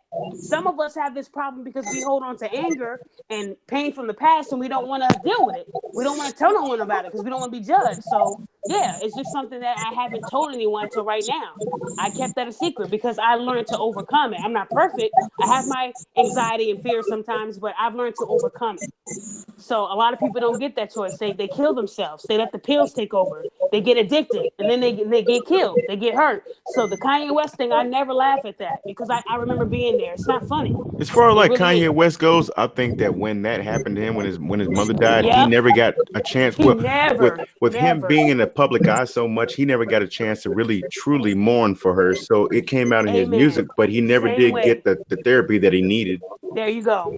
There you go. I didn't either. And I went crazy just like him. It's just that I'm not famous. He has the money to get the help. I couldn't afford it. You feel what I'm saying? So you can tell when he's put on the spot that he don't really want to be talking. He don't really want to be in the limelight. He's nervous. He ain't there yet. Kanye is not the same Kanye. He needs to shut down and just grieve. He hasn't done that yet. I can tell. It took I me agree. years. My mom passed in 2002. I got diagnosed in 2011. It took that long for me to cope with she's really dead. It took that long. Well, what damage do you think that it did to you as far as like Man, look, my husband, we almost didn't make it, and I don't tell people this stuff because they wouldn't believe me because I'm so popular back home. They didn't think that I could. I don't think people think that I can go through this, but I did. But me and my husband almost didn't make it. I kept calling 911 every time my heart felt like it was gonna explode. I was calling 911. He was like, "Look, I can't deal with this." He didn't really understand what was going on until he spoke to his mother, and his mother told him I had anxiety when I went to medical school, and I was away from home, and I freaked out, and I broke down, and I had a panic attack, and I was in the hospital, and I ended up coming back home, and then we had you. That's how my husband, was born. So if she didn't have that anxiety and that panic attack, she would have never had my husband. She would have never had her third kid. So at the end of the day, she said, it's real. It's real. You got to be there for her. You got to help her to get through it. And then he understood it. He read up on it. And then he was there for me. I needed that because if we didn't make it, I don't know what would have happened. Because he was like, this ain't the same person I met. You was cool when I met you. Now you crazy. That's exactly how I went. Yeah. And I was crazy. I didn't You know still what are. was going on. No, I'm not. So it took some time. It took some time to get over it. But like I said, a lot of these young women and men, they don't know what it is because they don't want to seek out what's wrong with them. And then, like you said, they don't have the health care. I had it. A lot of them don't. And when it comes to mental illness, you got to have some type of health care because you got to go get checked, and that costs money, right? So a lot of them cope with it with drugs and doing other things. So yeah, but Kanye West is not the same because he did not grieve, just like I did. The doctor told me your father should have got you counseling when you were young. You never saw death like that. My mom died. Kanye West's problem is he got some Kardashian looky. You haven't quite figured it out. Kardashian looky. Yeah, this poisonous. That shit got motherfuckers putting on dresses. Getting crack, turning on the crack, and wearing great contacts. I'm like, he looking like nigga. Man, okay, hey, wait. Pause real quick. What was the original What was the original subject that we was talking about, man? I forgot. We talking about the next generation. So basically, to tie this in, we do need to be concerned about mental health. Mental health is an issue that Black community is not dealing with, not addressing. We're really failing in that department. So in order for our next generation to be strong, mental health has to be a concern. Yeah. Talk to somebody. Agreed. Even if you don't want to, you don't have to put it on Facebook. What's up, Roger? Whoever was talking? Roger. I was gonna say whoever's dealing with something, you can't be afraid to tell people, because I understand that folks shy away from stuff they don't understand. But if you actually got real problems like that, you need to let people know if they in your circle. If they're gonna go away, let them go away. Those ain't the type of people you need to be around anyway. And the people that care enough about you that still want to accept you, those are the ones you need to spend your time with. So, there's people with problems and they don't want to let nobody in. If you don't let people in, you cannot blame them because they don't understand what you're going through. So even if you're going through something, you got to be willing to tell somebody about it. Because if you tell me you got a real issue, I can adjust my behavior if it's necessary based on what issue you have. But if I don't know you got the issue, ain't no telling what's going to happen because I don't even know you got it. So I'm just they got to get past that stigma first. Anybody can say that, but I'm not saying it's easy. I'm not saying it's easy. What I'm saying is we got to get to a point where we need to learn how to do what's necessary. Again, easier said than being done. Right, Rain. So there's a stigma that you got to get past as far as like. I didn't say you said it was easy. You don't understand what I'm saying. It's easy for you to say that than it being done. Do you just put this out there for people who's listening? Of course, there's a stigma that there's a stigma that you have to get past. There's a mental block that you have to get past because some people will ridicule you.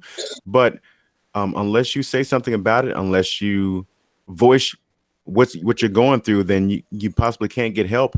And it is easier said than done. So you have to just be brave and put it out there because, Thank you. If you really need help and you really need somebody to relate to what you're going through, there are people that are out there and there are avenues that can help you. So you have to be brave enough to put it out there, but understand that there are people out there that can help you. Right. And I would say, speaking on being diagnosed myself with anxiety disorder, you're not alone. And like I said, just because you see me smiling and happy and all that, it took time to get there. So even if someone's listening to this right now and you're suffering from your bipolar, panic attacks, anxiety, I've been through all of that. Feel free to reach out to me because I don't mind talking about it. Wait, who's calling somebody? That was weird. I don't mind helping you or offering any kind of guidance to you. Like I said, the best thing, even if you're scared to talk about it, on Facebook, there's 1,000 groups about anxiety that you can join. Start there. Do you know any off the top of your hand, love? There's one that's called Anxiety Relief. I'm a part of that group. It's a Facebook group. It's public. You can join it. Listen to these people's stories, and then you won't feel as scared to talk about it because they're going through way worse. And it kind of makes you feel comfortable knowing that you're in an atmosphere where you're not going to be judged. Start there. And then, what is going on? Really? My bad. I was watching Troy video. My bad. Okay. So yeah, like I said, at the end of the day, we gotta support each other. And like you said, it was something that I hid from people because they expect me to be, perfect and happy. And internally, I went through a lot. Losing my mother is just it's you only get one. So I You know definitely know what that's like. Once you got past that stigma, you became stronger, didn't you? I did. I mean, it was crazy. Like I said, they tried to give me every pill under the sun. They actually gave me Prozac. That almost killed me. They checked my blood pressure and my levels were so Sky low. high. I had to go to the hospital. They almost killed me. See, the thing about it was I didn't want pills, and that's how they self-diagnose. Like they feel like pills are gonna be. It's not. It's a Band-Aid over a problem. See, anxiety is something that I was going through internally because of what happened in my past. And once we visited that and I was able to accept the fact that my mom is really dead, like she's never coming back, I started to say to myself, okay, I have to live for me now because I almost died getting here. My mother and me, we almost died. So I didn't fight to be here just for me to go out like that. So I had to start reevaluating my life, but it took me joining groups and talking to people behind the scenes. I stayed off Facebook for a long time. I had to go see a heart specialist. It went that far. I racked about maybe 30,000 in debt in 2012 alone, just off of going to different specialists that I didn't even need. They kept telling me that I was crazy. I mean, they had my picture at St. Joseph Hospital in Arizona. Like, don't let this girl in. That's how bad it was. Wow. So what I'm saying is I went through that much and people wouldn't even know it from my posts and my pictures, but I went through it. The reason why I hid it was because I felt if I did tell someone that, I was going to probably lose friends. I felt like they were going to think I was crazy. And that scared me, the fact of me telling everyone that I was, going through this. So, yeah, I mean, now I can talk about it. But before I couldn't. I was scared. Question for you, Daphne. Yeah. When you told people, did it make your life easier? Did it make your life harder? I would say it made my life easier because, like when I told my father that I had it, he told me, he had it as a kid and then he outgrew it.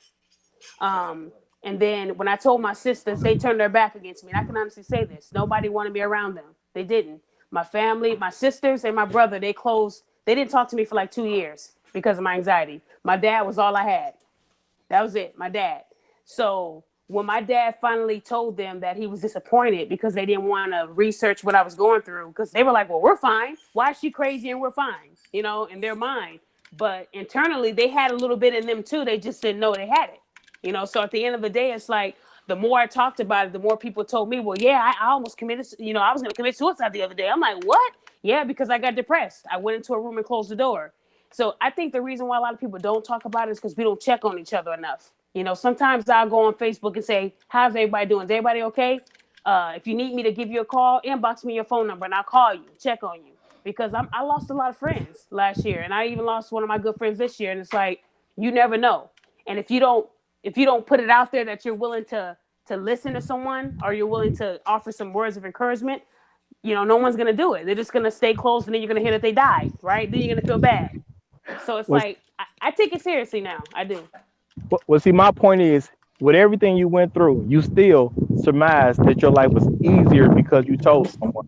So my whole point in the beginning was that you need to talk about other people and let people sift themselves based on the people you need to be around versus the people you do not need to be around. Because when you're going through these conditions, if you're not around the right people, they will remove themselves and the right people will show up. And that's what people need to understand who deal with those particular problems. Right. If you tell folks, the right people will be there to help you. But if you don't tell folks, the right people can't show up. Right.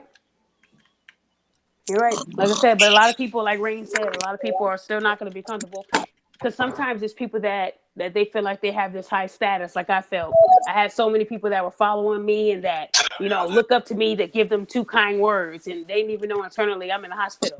Ain't It's that a lot crazy? of people that I just want people to know they're welcome to tell people. My thing is trying to make it where it's a welcome environment for people who want to tell somebody, so it can be. Everybody's not going to be their enemy.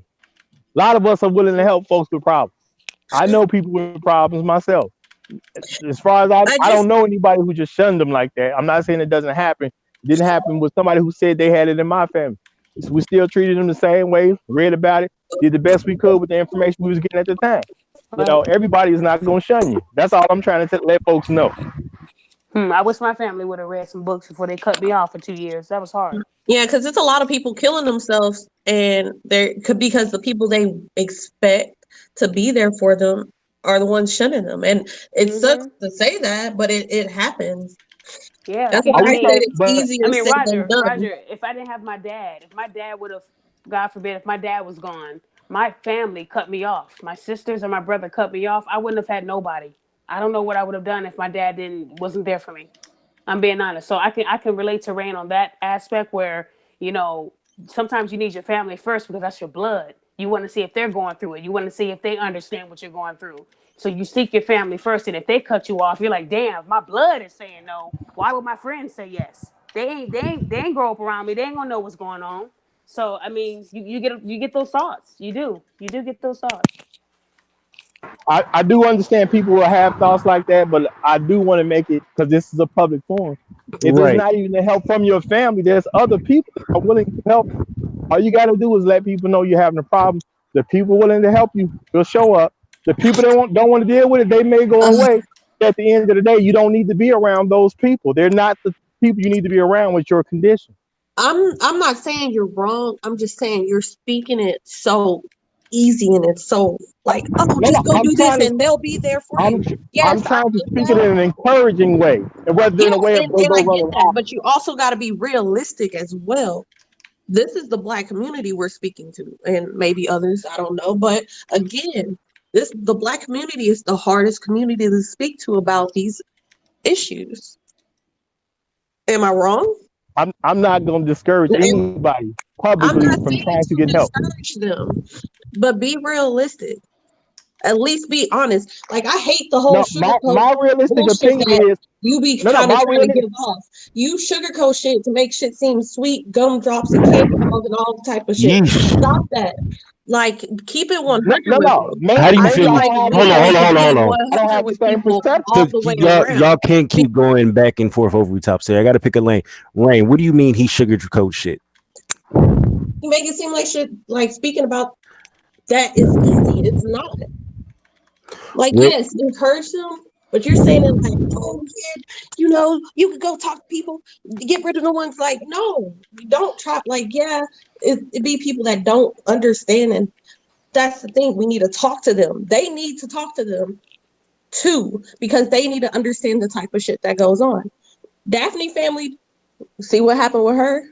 Okay, Raj. That's her brother and sister, fam. Okay, Raj, do you want to rebuttal to what she's saying?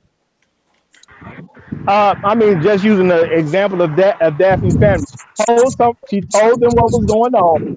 The right person showed up. It happened to be her father. The other people that she didn't need to spend so much time with, was unfortunately was her siblings. They stepped away from the situation. But people who do not understand your situation, and people who are unwilling to understand your situation, are not the type of people you need to be hanging around with at that particular time anyway. So at the end of the day, if a person wants help, they still have to seek help. And I'm not going to say anything to discourage someone from seeking help. Okay, you got it. I just feel like you want to argue with me today, and I'm trying my best not to treat you. So I'm gonna just let you go. Everyone does not have the same perception about life. That's all. I didn't say everyone had that same perspective. I'm just saying, like, again, just like my perspective on life, you have a different one. It is what it is. We all have different opinions, and you don't respect my opinion. Like, I get you don't understand. No, I didn't say I didn't respect your opinion. I didn't say I didn't understand your opinion. Like, this is why I don't do these. No, I understand it. I just don't agree with it. Shut the fuck up and let me finish. Whoa. You don't take my opinion. Finish him. No. What I said was. This is the problem with you. You don't finish. You just. Yo, B, are you gonna get Mortal Kombat 11? No. The thing is, you spoke for me, telling me what I didn't understand. I told you I understood your opinion. I just don't agree with it. That's different than not understanding it. And all I'm saying is, don't speak for me. I understood you. I just don't agree. Okay, so she left. So she dipped out. I just think ultimately, I get what Rain is saying. You know, it's not easy. I get what you're saying too, Roger. Speak to somebody, but what Rain is saying is it's easier said than done. It's like when I lost my mother, and everybody was like, "Oh, you're gonna be okay," and they had their mom and dad. Like, what? You don't know what I'm going through because you have mommy and daddy. I don't have my mom. So I it's think like, unless you're in that situation, it's not easy to just go and seek help. It's like there's levels to it. You know, when I did seek help from my sisters and my brother, they turned their back on me, and that's the main reason why I was committed. I went crazy because it hurt me that my blood, and you know, we lost our mother. We're supposed to be tighter. We're supposed to be cohesive, and we're not. You guys are turning your back on me. That blew my mind that my blood, who I was there for when they were down, was not there for me. So so. I was done talking at that point. I think the thing that Roger's trying to put out there and make that it's fairly simple, right? In order for you to take any journey, you got to take one step. You got to take that first step. The first step is you going to go and speak with somebody. It's not hard. Nobody's saying that, you know, it's just the easiest shit ever, but you got to take that step in some way, shape, or form. Otherwise, you just sit there stagnantly. So, no, I don't think he's saying that it's easy. He's just saying that it's a thing that has to be done. Right. All right. Like I said, I'm not saying that he's wrong. I get both of their sides. At the end of the day, it's just like, you know, if you haven't been through it personally, it's really hard to just tell someone, hey, you know, my heart's going crazy. Can you tell me what's going on with me? They're gonna be like, you crazy. You know, so at the end of the day, it's just like, I'm not saying that's how everybody would be, but it's like when we get these symptoms, people really don't understand it. But I get what Roger is saying. The first step is you have to tell somebody, even if it's in a Facebook group, even if it's through a text, you have to let someone know. So I'm with you on I'll that. say this though. I get everybody's points of view, but the main thing here is that we don't know each person individually. So sometimes that first step is crippling to the person who's actually going through something. They cannot get to that first step because it is absolutely crippling. They just simply can't do it. Right. They can't step out and speak to a person and say, hey, this is what's going on with me, because we don't know what their mental fortitude is. We don't know how strong they are, how weak they are, what other deciding factors are that are keeping them from getting to that first step. So, you know, you can't just put it out there as a blanket statement of just do it, because sometimes people just can't do it. So I get it. Right. You know, see, the thing is, we need to be creating an atmosphere where it's more comfortable for them to do so. And my thing is, why discourage them? I understand everybody got to go through their personal journey, but if you need help with something where you need another person's assistance, you're not going to get that help until people figure out you need that assistance. So I understand life can be hard, but see, I've been grown a long time. I've been figured out there's a lot of stuff in life I got to do, and it's gonna be hard. And I've gotten over the fact that I got to do some hard stuff to get to where I want. That's the thing. I That's the understand thing. some people have not. You have But the cheat codes. You got the cheat I'm code. not comparing, but I'm not comparing them to me. What I'm saying is everybody's in their personal life. They have people that are personal to them. It's up to that particular individual to figure out who they need to go talk to. I can't Sometimes do it for them. you have to I'm understand that just them sometimes to there's do it. nobody to talk to as well, because So true a too, lot of Ty. times a lot of people are going to ridicule you, or not necessarily ridicule you, but stonewall you or give you the generic everything will be okay type of excuse. And that's just not going to work for a lot of people. So I mean, it's a lot of things that you have to take into account, and a lot of factors that you have to take into account. I get what you're trying to say though, and you know it's true for a lot of people, but a lot of that stuff that you're saying doesn't work for everybody else.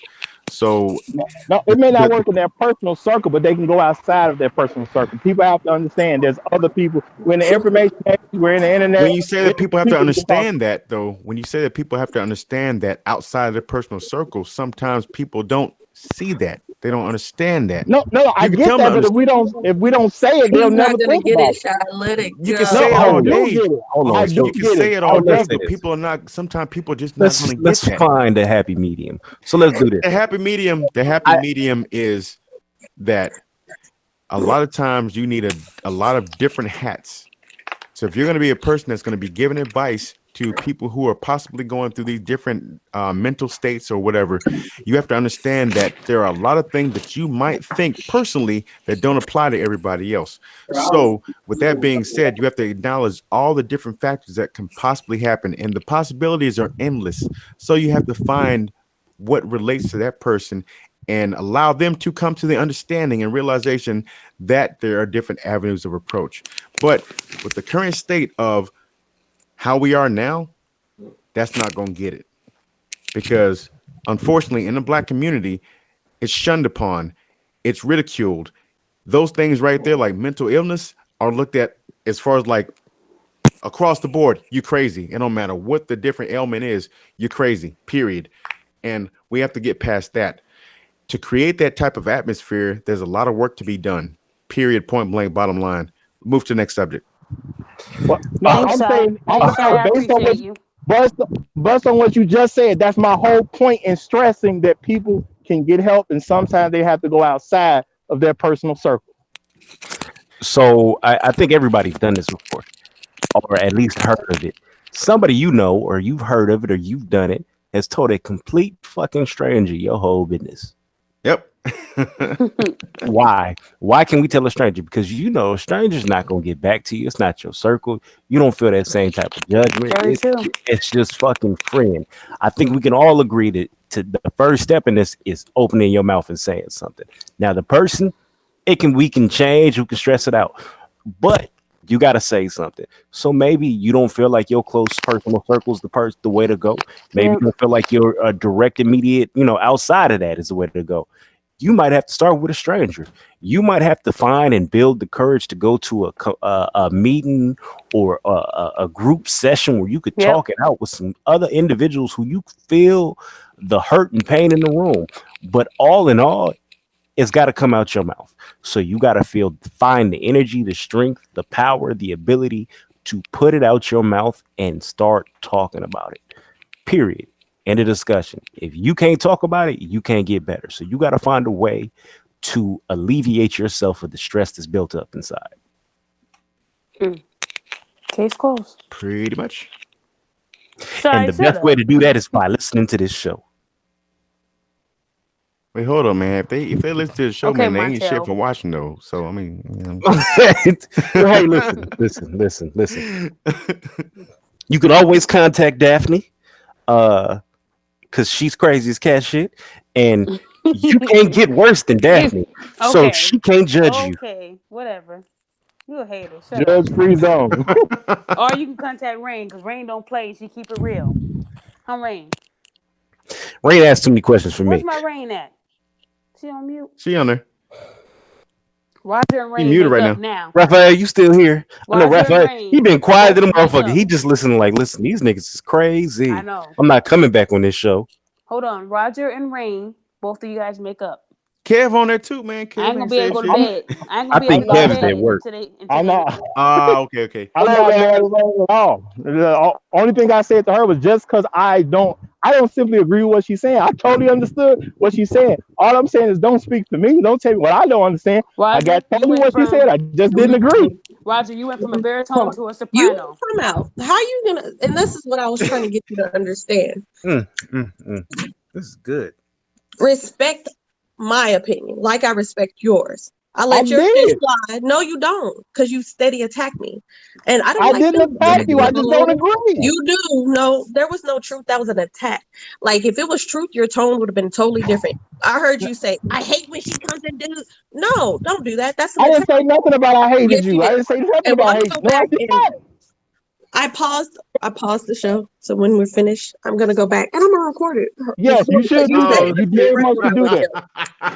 So here's my thing. This is my problem, because when I try to finish my statement, you I hate that shit. Shut the fuck up and just let me finish, and then I'll be quiet for you. I got no problem with that until you start speaking for me. You can't speak for me. I No, don't allow you- people to But you speak for do me. the same. But you do the same to others. You try to speak for No, others. no, I do You not. put No, I your do not. narrative You, on others, and when people no, don't accept it, you get mad, and then you try no, to I do not. debunk No, I everything do other not. people say. That's not. I don't do that. I do not do that. What Yes, happened you was you told me what I didn't understand because you don't want to accept what I do understand, and I just don't Sam, agree. if you understood me, it wouldn't have went back and forth like that. It You went back and really forth because hated you're that Well, folks, unwilling I to said accept what that I I. said. That you The did. You hated it. You hated it I think 100%. that y'all don't hate both it need at to all. download Mortal Kombat 11 and fight it out.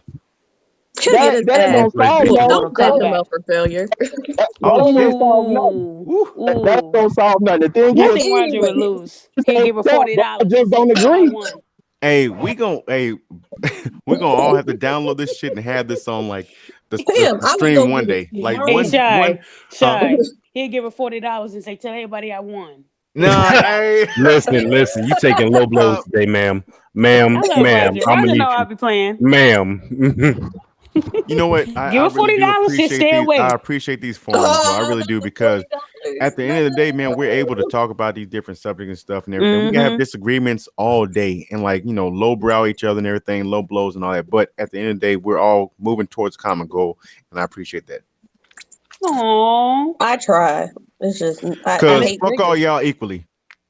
Y'all lucky. I just want to say y'all lucky I live in the hood because Walmart is closed here currently.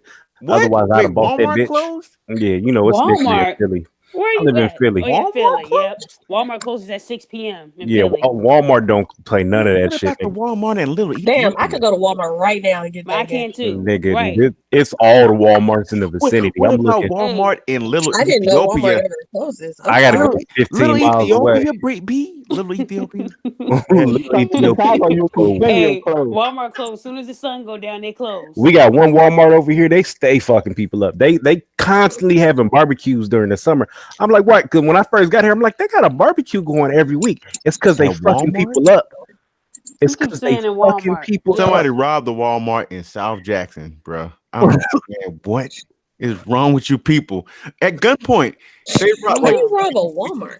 They only got one lane open at night. Think about that. Oh, it was see, in don't midday. get me It started. was This is midday. midday. It's the hood Walmart. Oh They damn. robbed it. You So know what's sad? daycare. People steal the most at night at our Walmart out here. Yeah, These are especially out here. 12, They 1 call a.m. in them the morning. thief hours. That's why they only have one lane open, so more people can watch you in the miles. They You ain't know what? slick. How Walmart get robbed a lot is because they know somebody who works there, and then what they do is Come get at a 3. get a I bunch of guarantee candy you. and shit, and Right. then get the stuff they really want. And the person that's at the cashier register, like I'm telling you what I know. I'm This telling you nigga what I sound know. like he done did this before. Go No, ahead. because I know Tell what on you're yourself, gonna say. nigga. Okay, all right, I Tell on have. yourself, nigga. I ain't gonna lie, I have. All right. Telling yourself. Mhm. Wait, Go ahead. This is As snitch I I always used time. say, to. it's close time. Yeah. When I Telling. was Ugh. when I was You know Price you done fucked match. up, right? yeah. Price match. Wait, Hey, if Sean, anybody what's wants to sad come and is arrest me for anything that I did in the past, you're welcome to do it. But it's too it was late. a dude, yo, I used to work with at Walmart. He got fired for stealing a Twix on his break. Man, What? hold up. That's worse I know than somebody who Crab got from fired for Friday. stealing the doggone Butterfingers from the vending machines.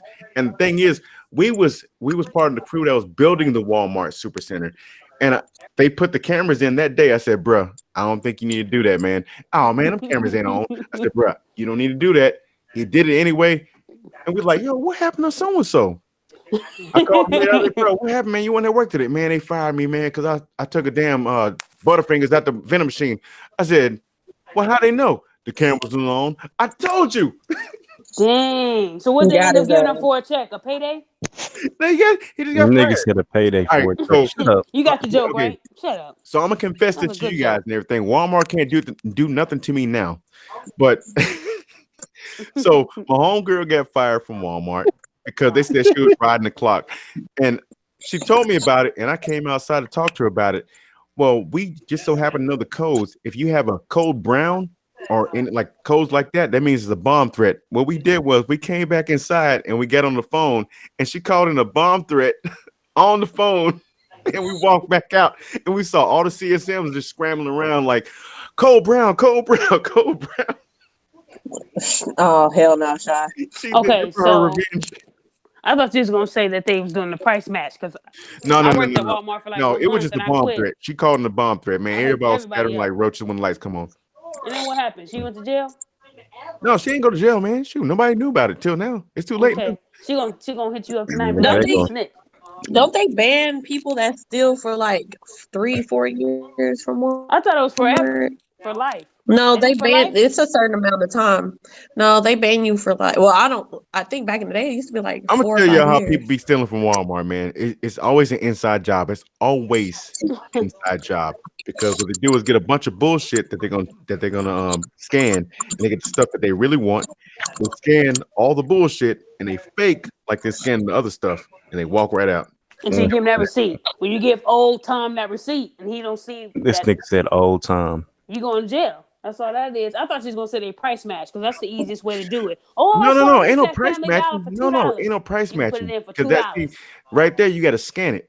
Ain't no price. Right, matching. but you can still put in the price that they said they saw somewhere else. Walmart price matches. You can say it was $1. Or you could just Nah, Or you- I or tried you- that shit Back not in too the long day. ago. These That was back in motherfuckers the used to day. scan it. You could They just used to tell them the price, show them the thing on your phone, and they take it. fake like you scanning the other stuff. The Sorry, big this stuff. was back in the day. This was like in 2006. Yeah, So, they hip to that. So it's Sorry, 5 y'all. years. My bad. It's 5 years. If you You get looked caught it up? stealing, your first time is 5 years. All right, y'all. Listen. We rambling at this point. I'm gonna end this call. It's a beautiful night. What's going on, Judge? How you doing, bro? You know what? Can I say one thing real quick? I'm very offended. I'm very offended to find out I'm on a panel with all these thieves. I just want to throw that out. Hey, I just know how the thievery works. I didn't say I was doing it. Right. We are all Listen. educated. So before the foolishness broke out, we was out here intending to change the use. But the use is out here looking at learning to steal, and goddamn it, you niggas is heathens. Listen, I do not sponsor none of this thievery. Okay, if you heard it on this show, you want to direct it to these niggas. I'm stitching. I'm telling. Call me Takashi. Whatever you want to say, I am telling. Okay, the law is the law. Wait a minute. Where is Kev at? Because he sure said I was coming to start. Kevin at work, man. He at work stealing too. He like thanks for the heads up, Aside y'all. from that, does anybody want to rep their channel, they brand? Nope. I'm gonna rep mine all day, man. Darth Skater 7. It's a gaming channel. I'm working on getting my my streaming equipment up to par. But other than that, man, Darth Skater 7. Facebook, YouTube, freaking Instagram, all that good stuff.